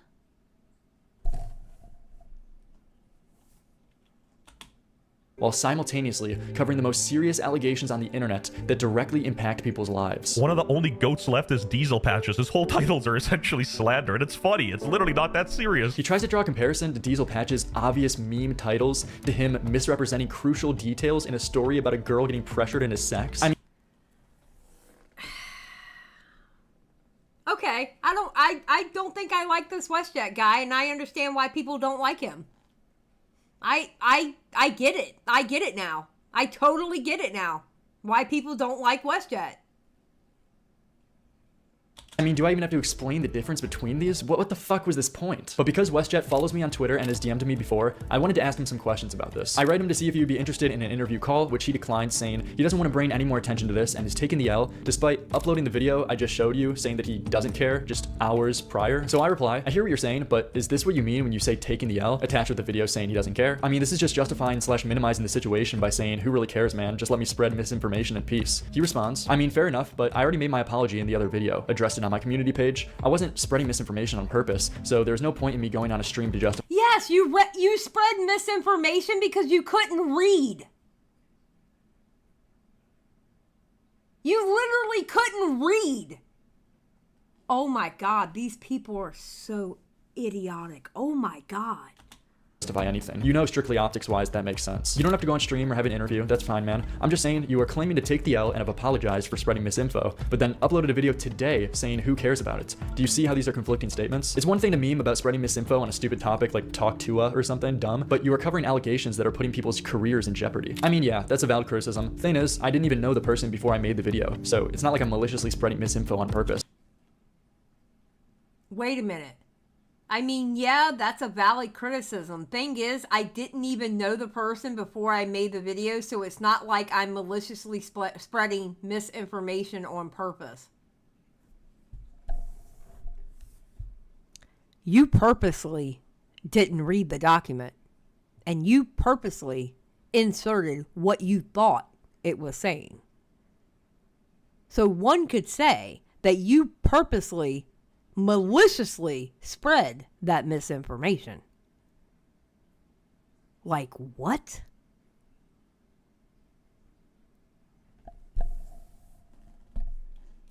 I did fuck up, so I deleted the video, but I can't pretend and virtue signal that I care about being morally consistent or that I genuinely am worried about a VTuber. You don't have to care personally about the VTuber as a person. I don't personally care that deeply about anyone I cover. The point is that you don't defend people, you defend positions that you believe in. So I'm kind of confused. Are you saying you don't care about being morally consistent or spreading misinformation? This is where the conversation takes a weird turn. WestJet then tries to bring up the point that it was all irony and a meme. If the video is in an ironic, joking context, does that count as misinformation? Intent is a big thing in my opinion. Bro, stop. No, fuck you. Fuck you. Fuck off. No. Absolutely not. Absolutely fucking not. Yeah, Olivia, it was a joke, bro. Yeah, exactly. It was just a joke. It was a joke, bro. What? Oh my God. Yeah, Ninja, I was doing an Andy Kaufman bit. What? Oh my God. This is why I tell y'all, when y'all watch a video, when you sit down and watch a video, literally watch it. And when they throw shit up on a screen, stop and read it. because sometimes what they're saying and what they're showing isn't aligned. And if it isn't aligned, that tells you a lot about that creator. And it should tell you that that creator is trying to push a narrative that's not there. But most viewers are either doing something else and just listening to a video, or they're not going to stop and read something. And that's why people get away with it. You know? That's why people get away with this bullshit. Was your VTuber video in an ironic, joking context? From what I remember, you weren't joking, you were just giving your takes. It was filled with jokes and memes, bruh. It wasn't really a hit piece. I'd legit read someone else's tweet and give opinions on what it said. This is obviously bullshit. My Boblax video, or even this video, could include memes and jokes, while at the same time making serious points. This comes across as clinging onto any excuse to look for an out. If it was all just a big joke and meme, then why did he delete the video in the first place? You can of course tell jokes and memes throughout a video while simultaneously giving genuine takes and making points. That's what your video was. I'm sorry, but you can't just fall back on it was all just memes, bro. And I know you understand that because you deleted the video for the reason of spreading misinfo. So it wasn't just all joke. Period. Period. Yeah, I just don't think it was misinformation. More like a misunderstanding. What? Oh my god. Oh my god.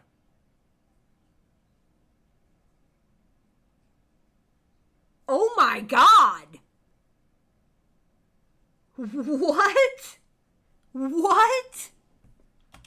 I guess it's tomato. If this was a common trend in my videos, I'd understand, but smoking me for one mistake is annoying to deal with. He drops the irony argument for now, but then switches gears to saying that it wasn't misinformation at all. You said, and it gets worse, she calls cheating exercising autonomy over her body, when that statement by her was in reference to her saying no to her boyfriend pressuring her into sex. The reason you didn't know this was because you self-admit you didn't even read the documents. That is not a misunderstanding. That is you spreading misinfo because you didn't do research. It's more than smoking you for one mistake as well, because even when confronted about it, you say, who cares? Why should I be accountable to the commentary community? Have a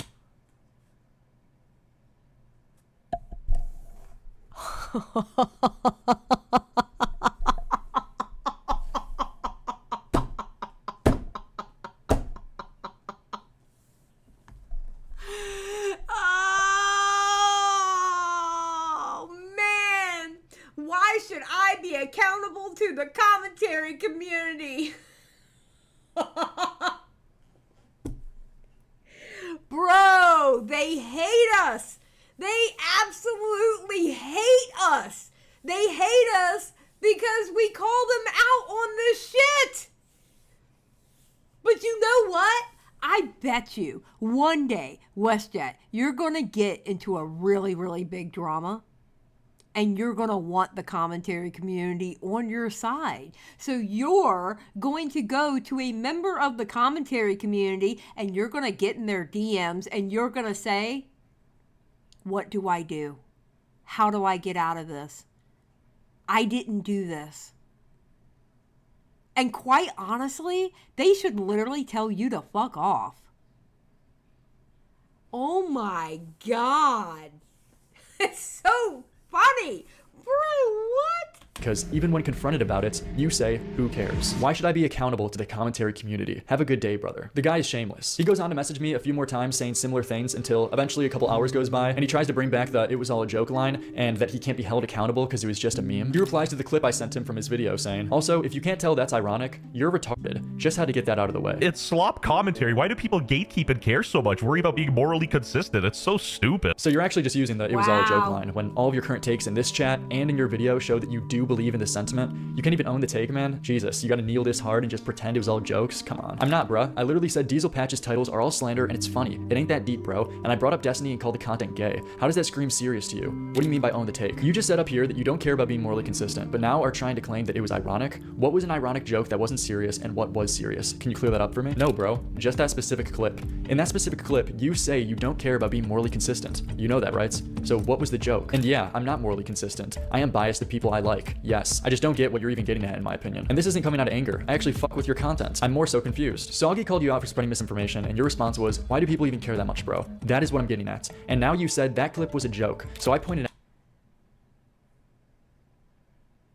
Wow. Wow. Out, it obviously wasn't, because you said the same thing in our convo. I'm wondering what was a joke and what wasn't. Okay, valid. No, I meant more or less on why do people care about misinformation being spread and people they don't know, regardless of my situation. Wait, what? If you spread misinformation about content creators and people actually believe it, and that person loses their audience and their livelihood, you are literally part of someone losing their livelihood based off of false information that you help spread. I'm sorry, not only would I consciously want to do that, but I wouldn't want it to happen to me. So what would happen, WestJet, if people who didn't like you came up with these crazy allegations and you got thoroughly canceled for it and your audience left you behind and your views stopped? I bet you would care about that then, wouldn't you? Because it happened to you. You would care then.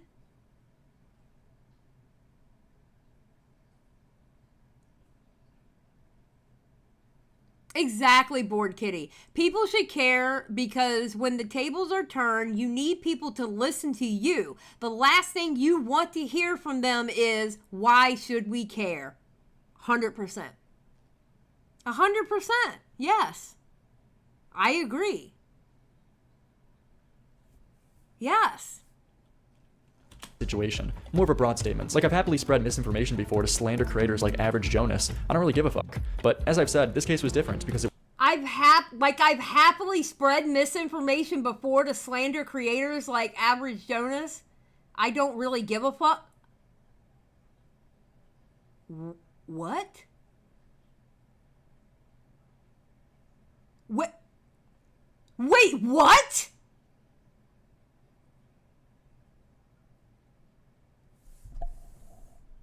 Wait a minute. This motherfucker really said the words, like, I have happily spread misinformation before to slander creators like Average Jonas. I don't really give a fuck. First of all, I don't know who Average Jonas is. But the important part is, this motherfucker said that he happily spread misinformation.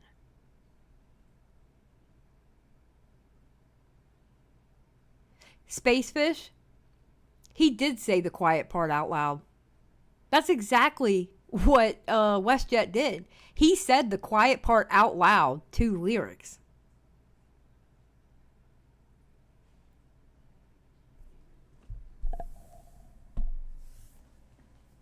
This is the shit that creates a ripple that causes an adpocalypse kind of deal. It could, possibly, depending on who it is. Yeah.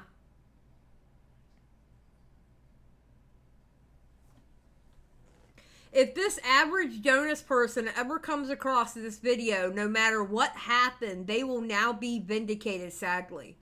I would love to know... Hold on. Let me write this down. Because I'm curious on who Average Jonas is and what was the misinformation. What's it called? Average Jonas? Hold on. I'm writing it down so I can look at it later. Because now I'm curious.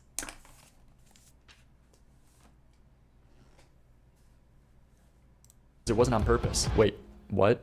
What do you mean? One sec. He then sends me this tweet and says, this isn't his video. It's trolling him by putting another girl who isn't his girlfriend. Do you see the difference in spreading memes like this as opposed to misrepresenting crucial information in a story that involves career-damaging allegations? Yeah, I kind of dug myself into a hole there. Hey, fair enough. Bad equivalence. He doesn't get it. He'll go back and forth on pretending to take accountability. Okay, so Wait, so does he not understand what misinformation is?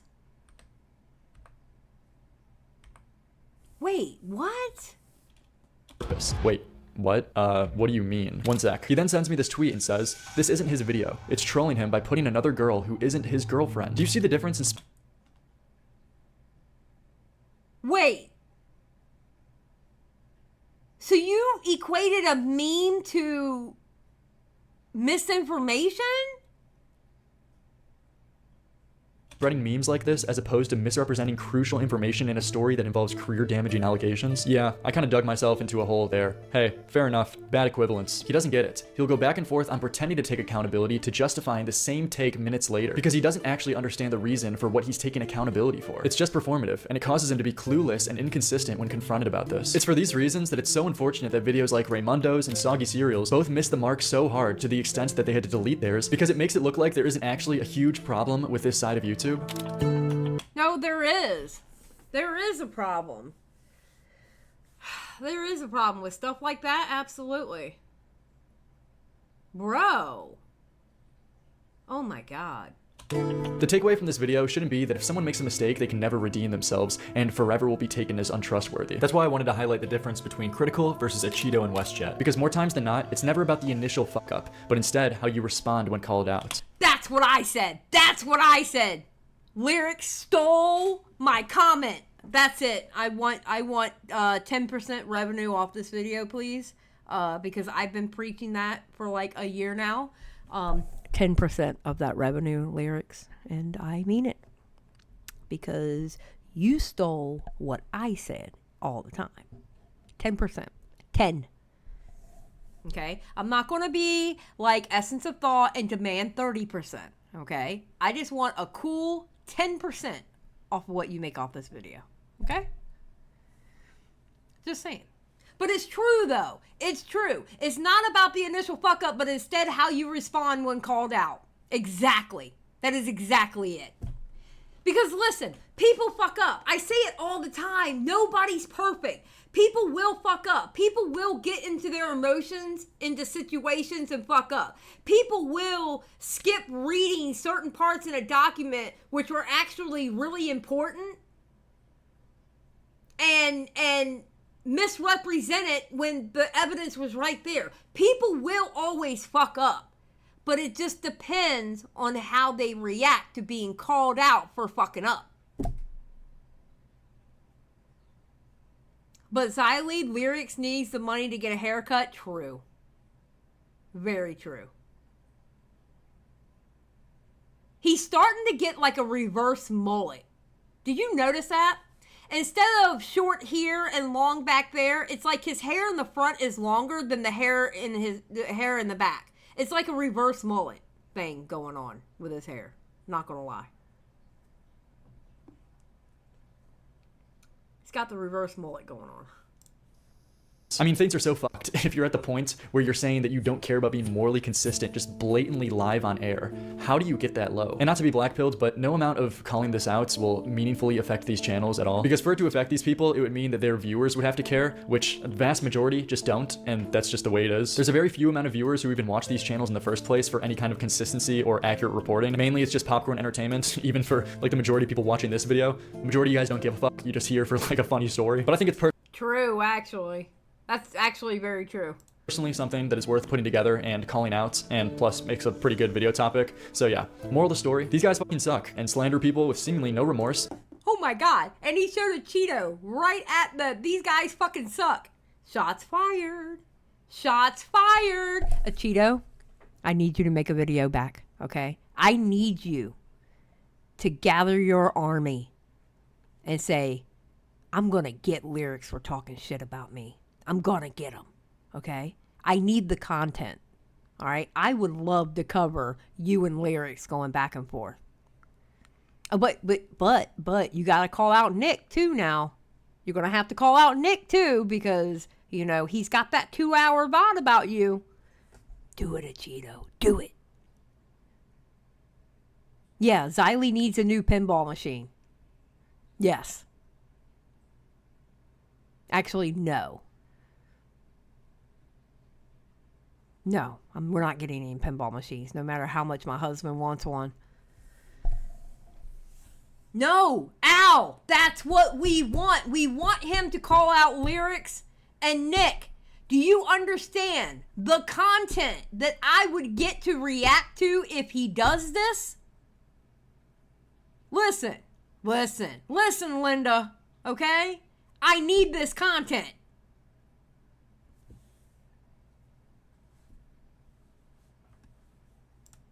and most likely will continue doing it because they only have things to gain from it. There you go. I was talking about how this guy's lying in his videos. He is just a total f***ing con artist. He doesn't have any integrity. His content is just generally kind of bad. You know, he just doesn't really say anything thought-provoking or anything meaningful. He just kind of like lies and regurgitates talking points and it's just not very highbrow stuff. Oh, shit. All right. No script today. No. Oh, shit. Did you see that ending? Oh, my God. What? Layla, you didn't miss anything. It was Nick put out a VOD about a Cheeto that I've been begging for like a week or two. Damn. That ending was beautiful. Damn. Damn, dude.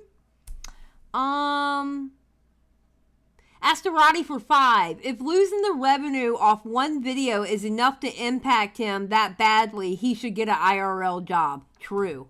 And by the way, Asterati, just to let you know, if he deletes that video, he does not lose the revenue off that video. That revenue stays because he already gained the watch time on it. FYI. As far as I know.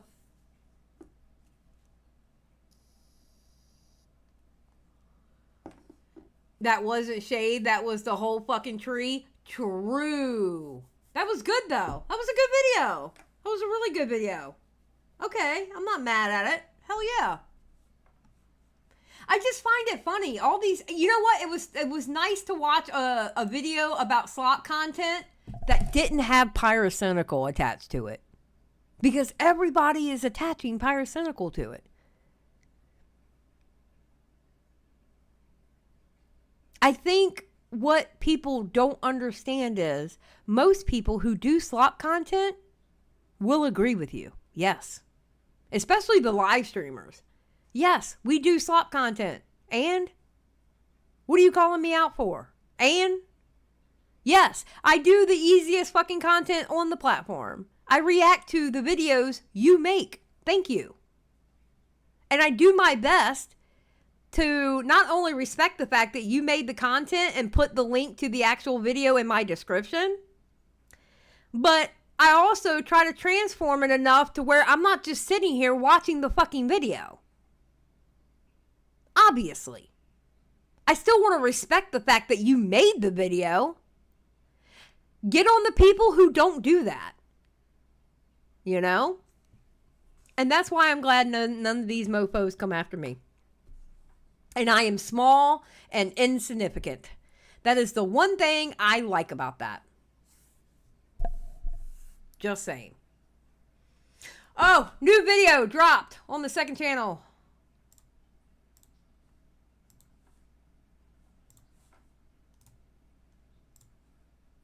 Go watch it when you're done here.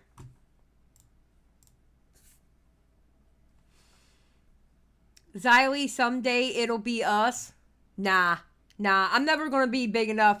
Listen, I would have to fuck up so bad. I would have to do a fuck up.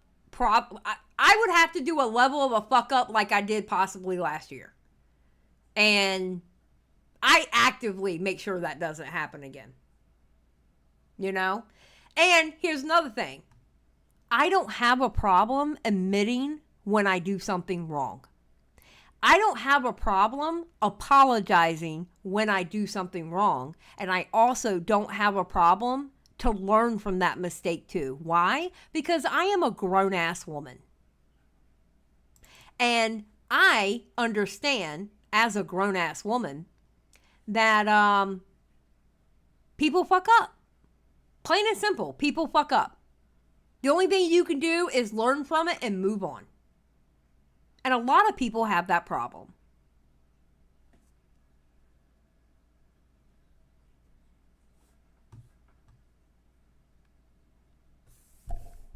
And Stan,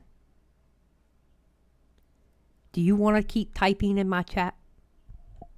You may be small, but your voice is loud. I mean mighty. And do you want to keep typing in the chat? No. You know what? I'm sick of ban shit. I am sick of Ann shit. Where's Ann? Where's Ann? You want to keep typing chat, Ann? Hmm? Hmm? Hmm? Hmm? Hmm? Hmm? Hmm?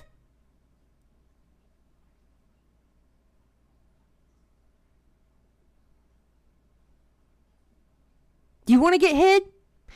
You know that threat don't work. I'll just go elsewhere. True, Ann, because you're an asshole. But you know what? My chat is filled with assholes. And speaking of assholes, hey, Mrao, how are you doing?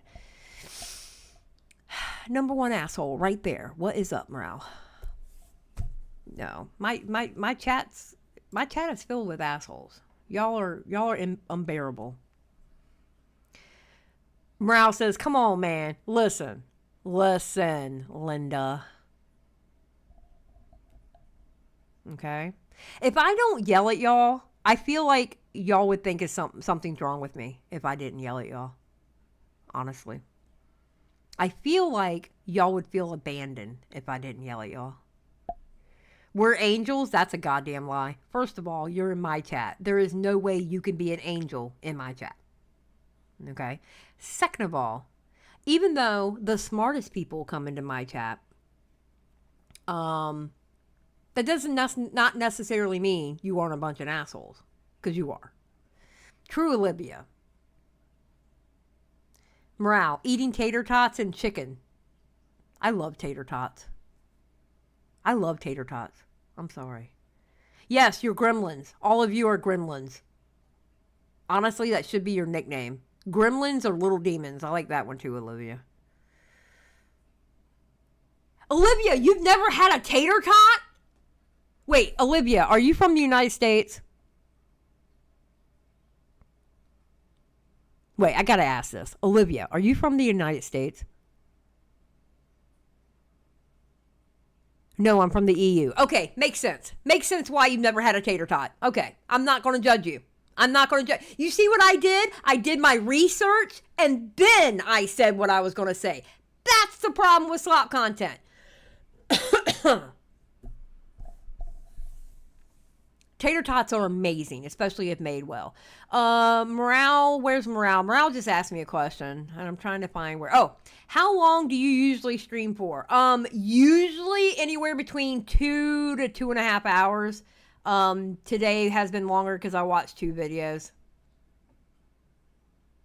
I usually don't stream that long. I don't stream as long as you guys. I'm going to be honest with you. If my ass would get up before 1 o'clock in the afternoon, I would be streaming longer. But I don't.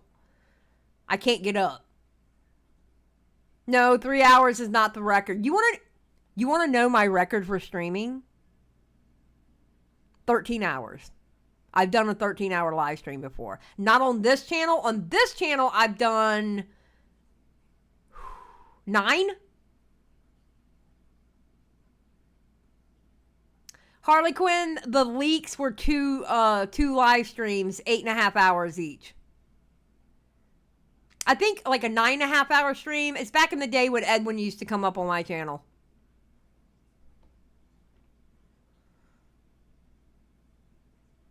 So.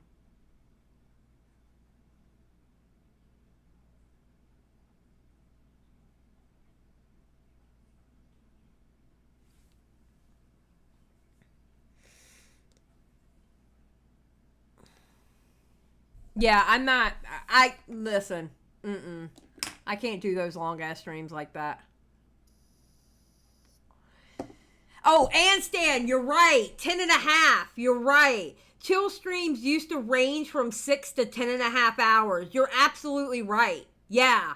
And yeah, I'm wrong. You're right. I went like over 10 hours one time. Actually, a couple of times I went over 10 hours. Yep. God, I'm so glad you're here, Ann, because you remind me of a bunch of shit that I forget. I haven't finished Pyro's Darkwood video, to be honest. It's over 8 hours. See, fuck that. I can't do it. If a video's that long, I can't do it. Yeah, it did always depend on who dropped by. And it depends on the conversations we were having. We used to have some good conversations on the chill streams. And then drama, I ended up with the chill streams curse. That drama always popped off whenever I put chill in the title. It became my curse. But it was good content though. We started a lot of shit. True. That was the good old days. Those days are long gone, Ann. Listen, I'm going to be honest with you. I don't think I'll ever do that again. I think chill streams are something of the past. It's not going to happen anymore. I just don't want to deal with that bullshit anymore. You know? No, Bored Kitty. No. Technically, every Xylie stream is a chill stream. Absolutely not, Bored Kitty. You obviously weren't here during the chill stream days. In the chill stream days, I have a call-in Discord where a lot of YouTubers are in there. And it's specifically for call-ins. And I would be up on the call-in. Usually Matt Pitt was with me in the beginning of these chill streams. And we would have people call in that if it was people from the audience, we would kick them out of the Discord as soon as their call-in was done. We would have content creators call in, like Bo Blacks, Edwin, Keemstar, Nick. I used to have, oh my God, BWC used to call in. Repzilla used to call in. I used to have everybody call in. And we would just sit there and chill. Yeah, Harley Quinn, I don't say that name anymore, but he used to call in. Yeah. Like everybody used to call in when everybody got along. Yep. Yeah, Tommy called in once, maybe twice. Actually, Matt surprised me with Tommy calling in. Because Matt got him in the Discord and he goes, I have a surprise for you. I'm like, what are you talking about? He goes, look and waiting. And I saw it was Tommy. I was like, oh my God, it's Tommy.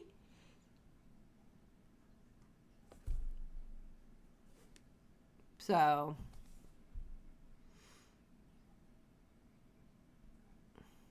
yeah.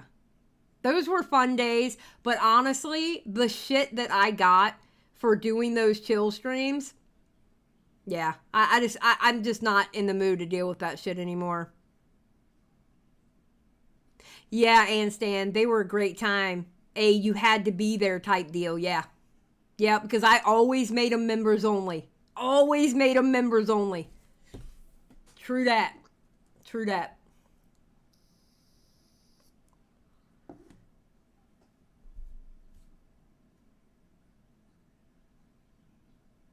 Yeah, but Bored Kitty, Chill Stream has specific lore to me, and honestly, Chill Streams are kind of fucked up.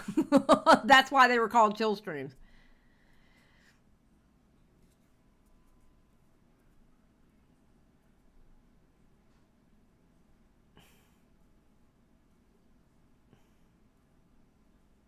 Listen, what happened between Ruin Leon and me happened between Ruin Leon and me. I'm not getting into it. It doesn't matter. It is what it is. I'm not even mad about it anymore. It is what it is. Tell wifey I said hello back, Brandy, and I hope she's feeling better.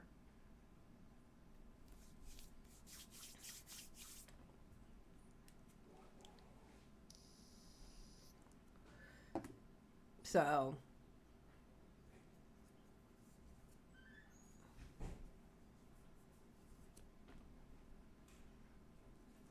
no, Bored Kitty, we are not.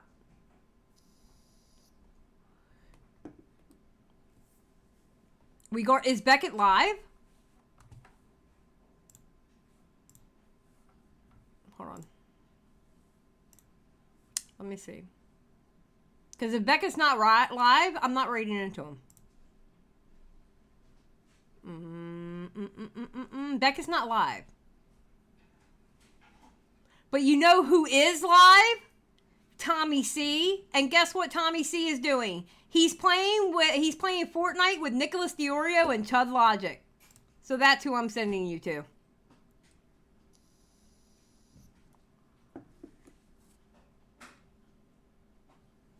So, all right, I'm just going to end the stream. I'm not going to do the outro. Live stream is staying up. Don't worry. But, yeah, I'm not going to do the outro today. So thank you to the donators. Thank you to the new memberships. Thank you for everybody who chatted in the chat. And once again, as always, thank you to my lurkers. I appreciate y'all so much. So y'all have a great night, day, or evening. And I will see y'all possibly tomorrow night. Maybe even tonight if I'm bored. I don't know. All right. I'll talk to y'all later. Peace out.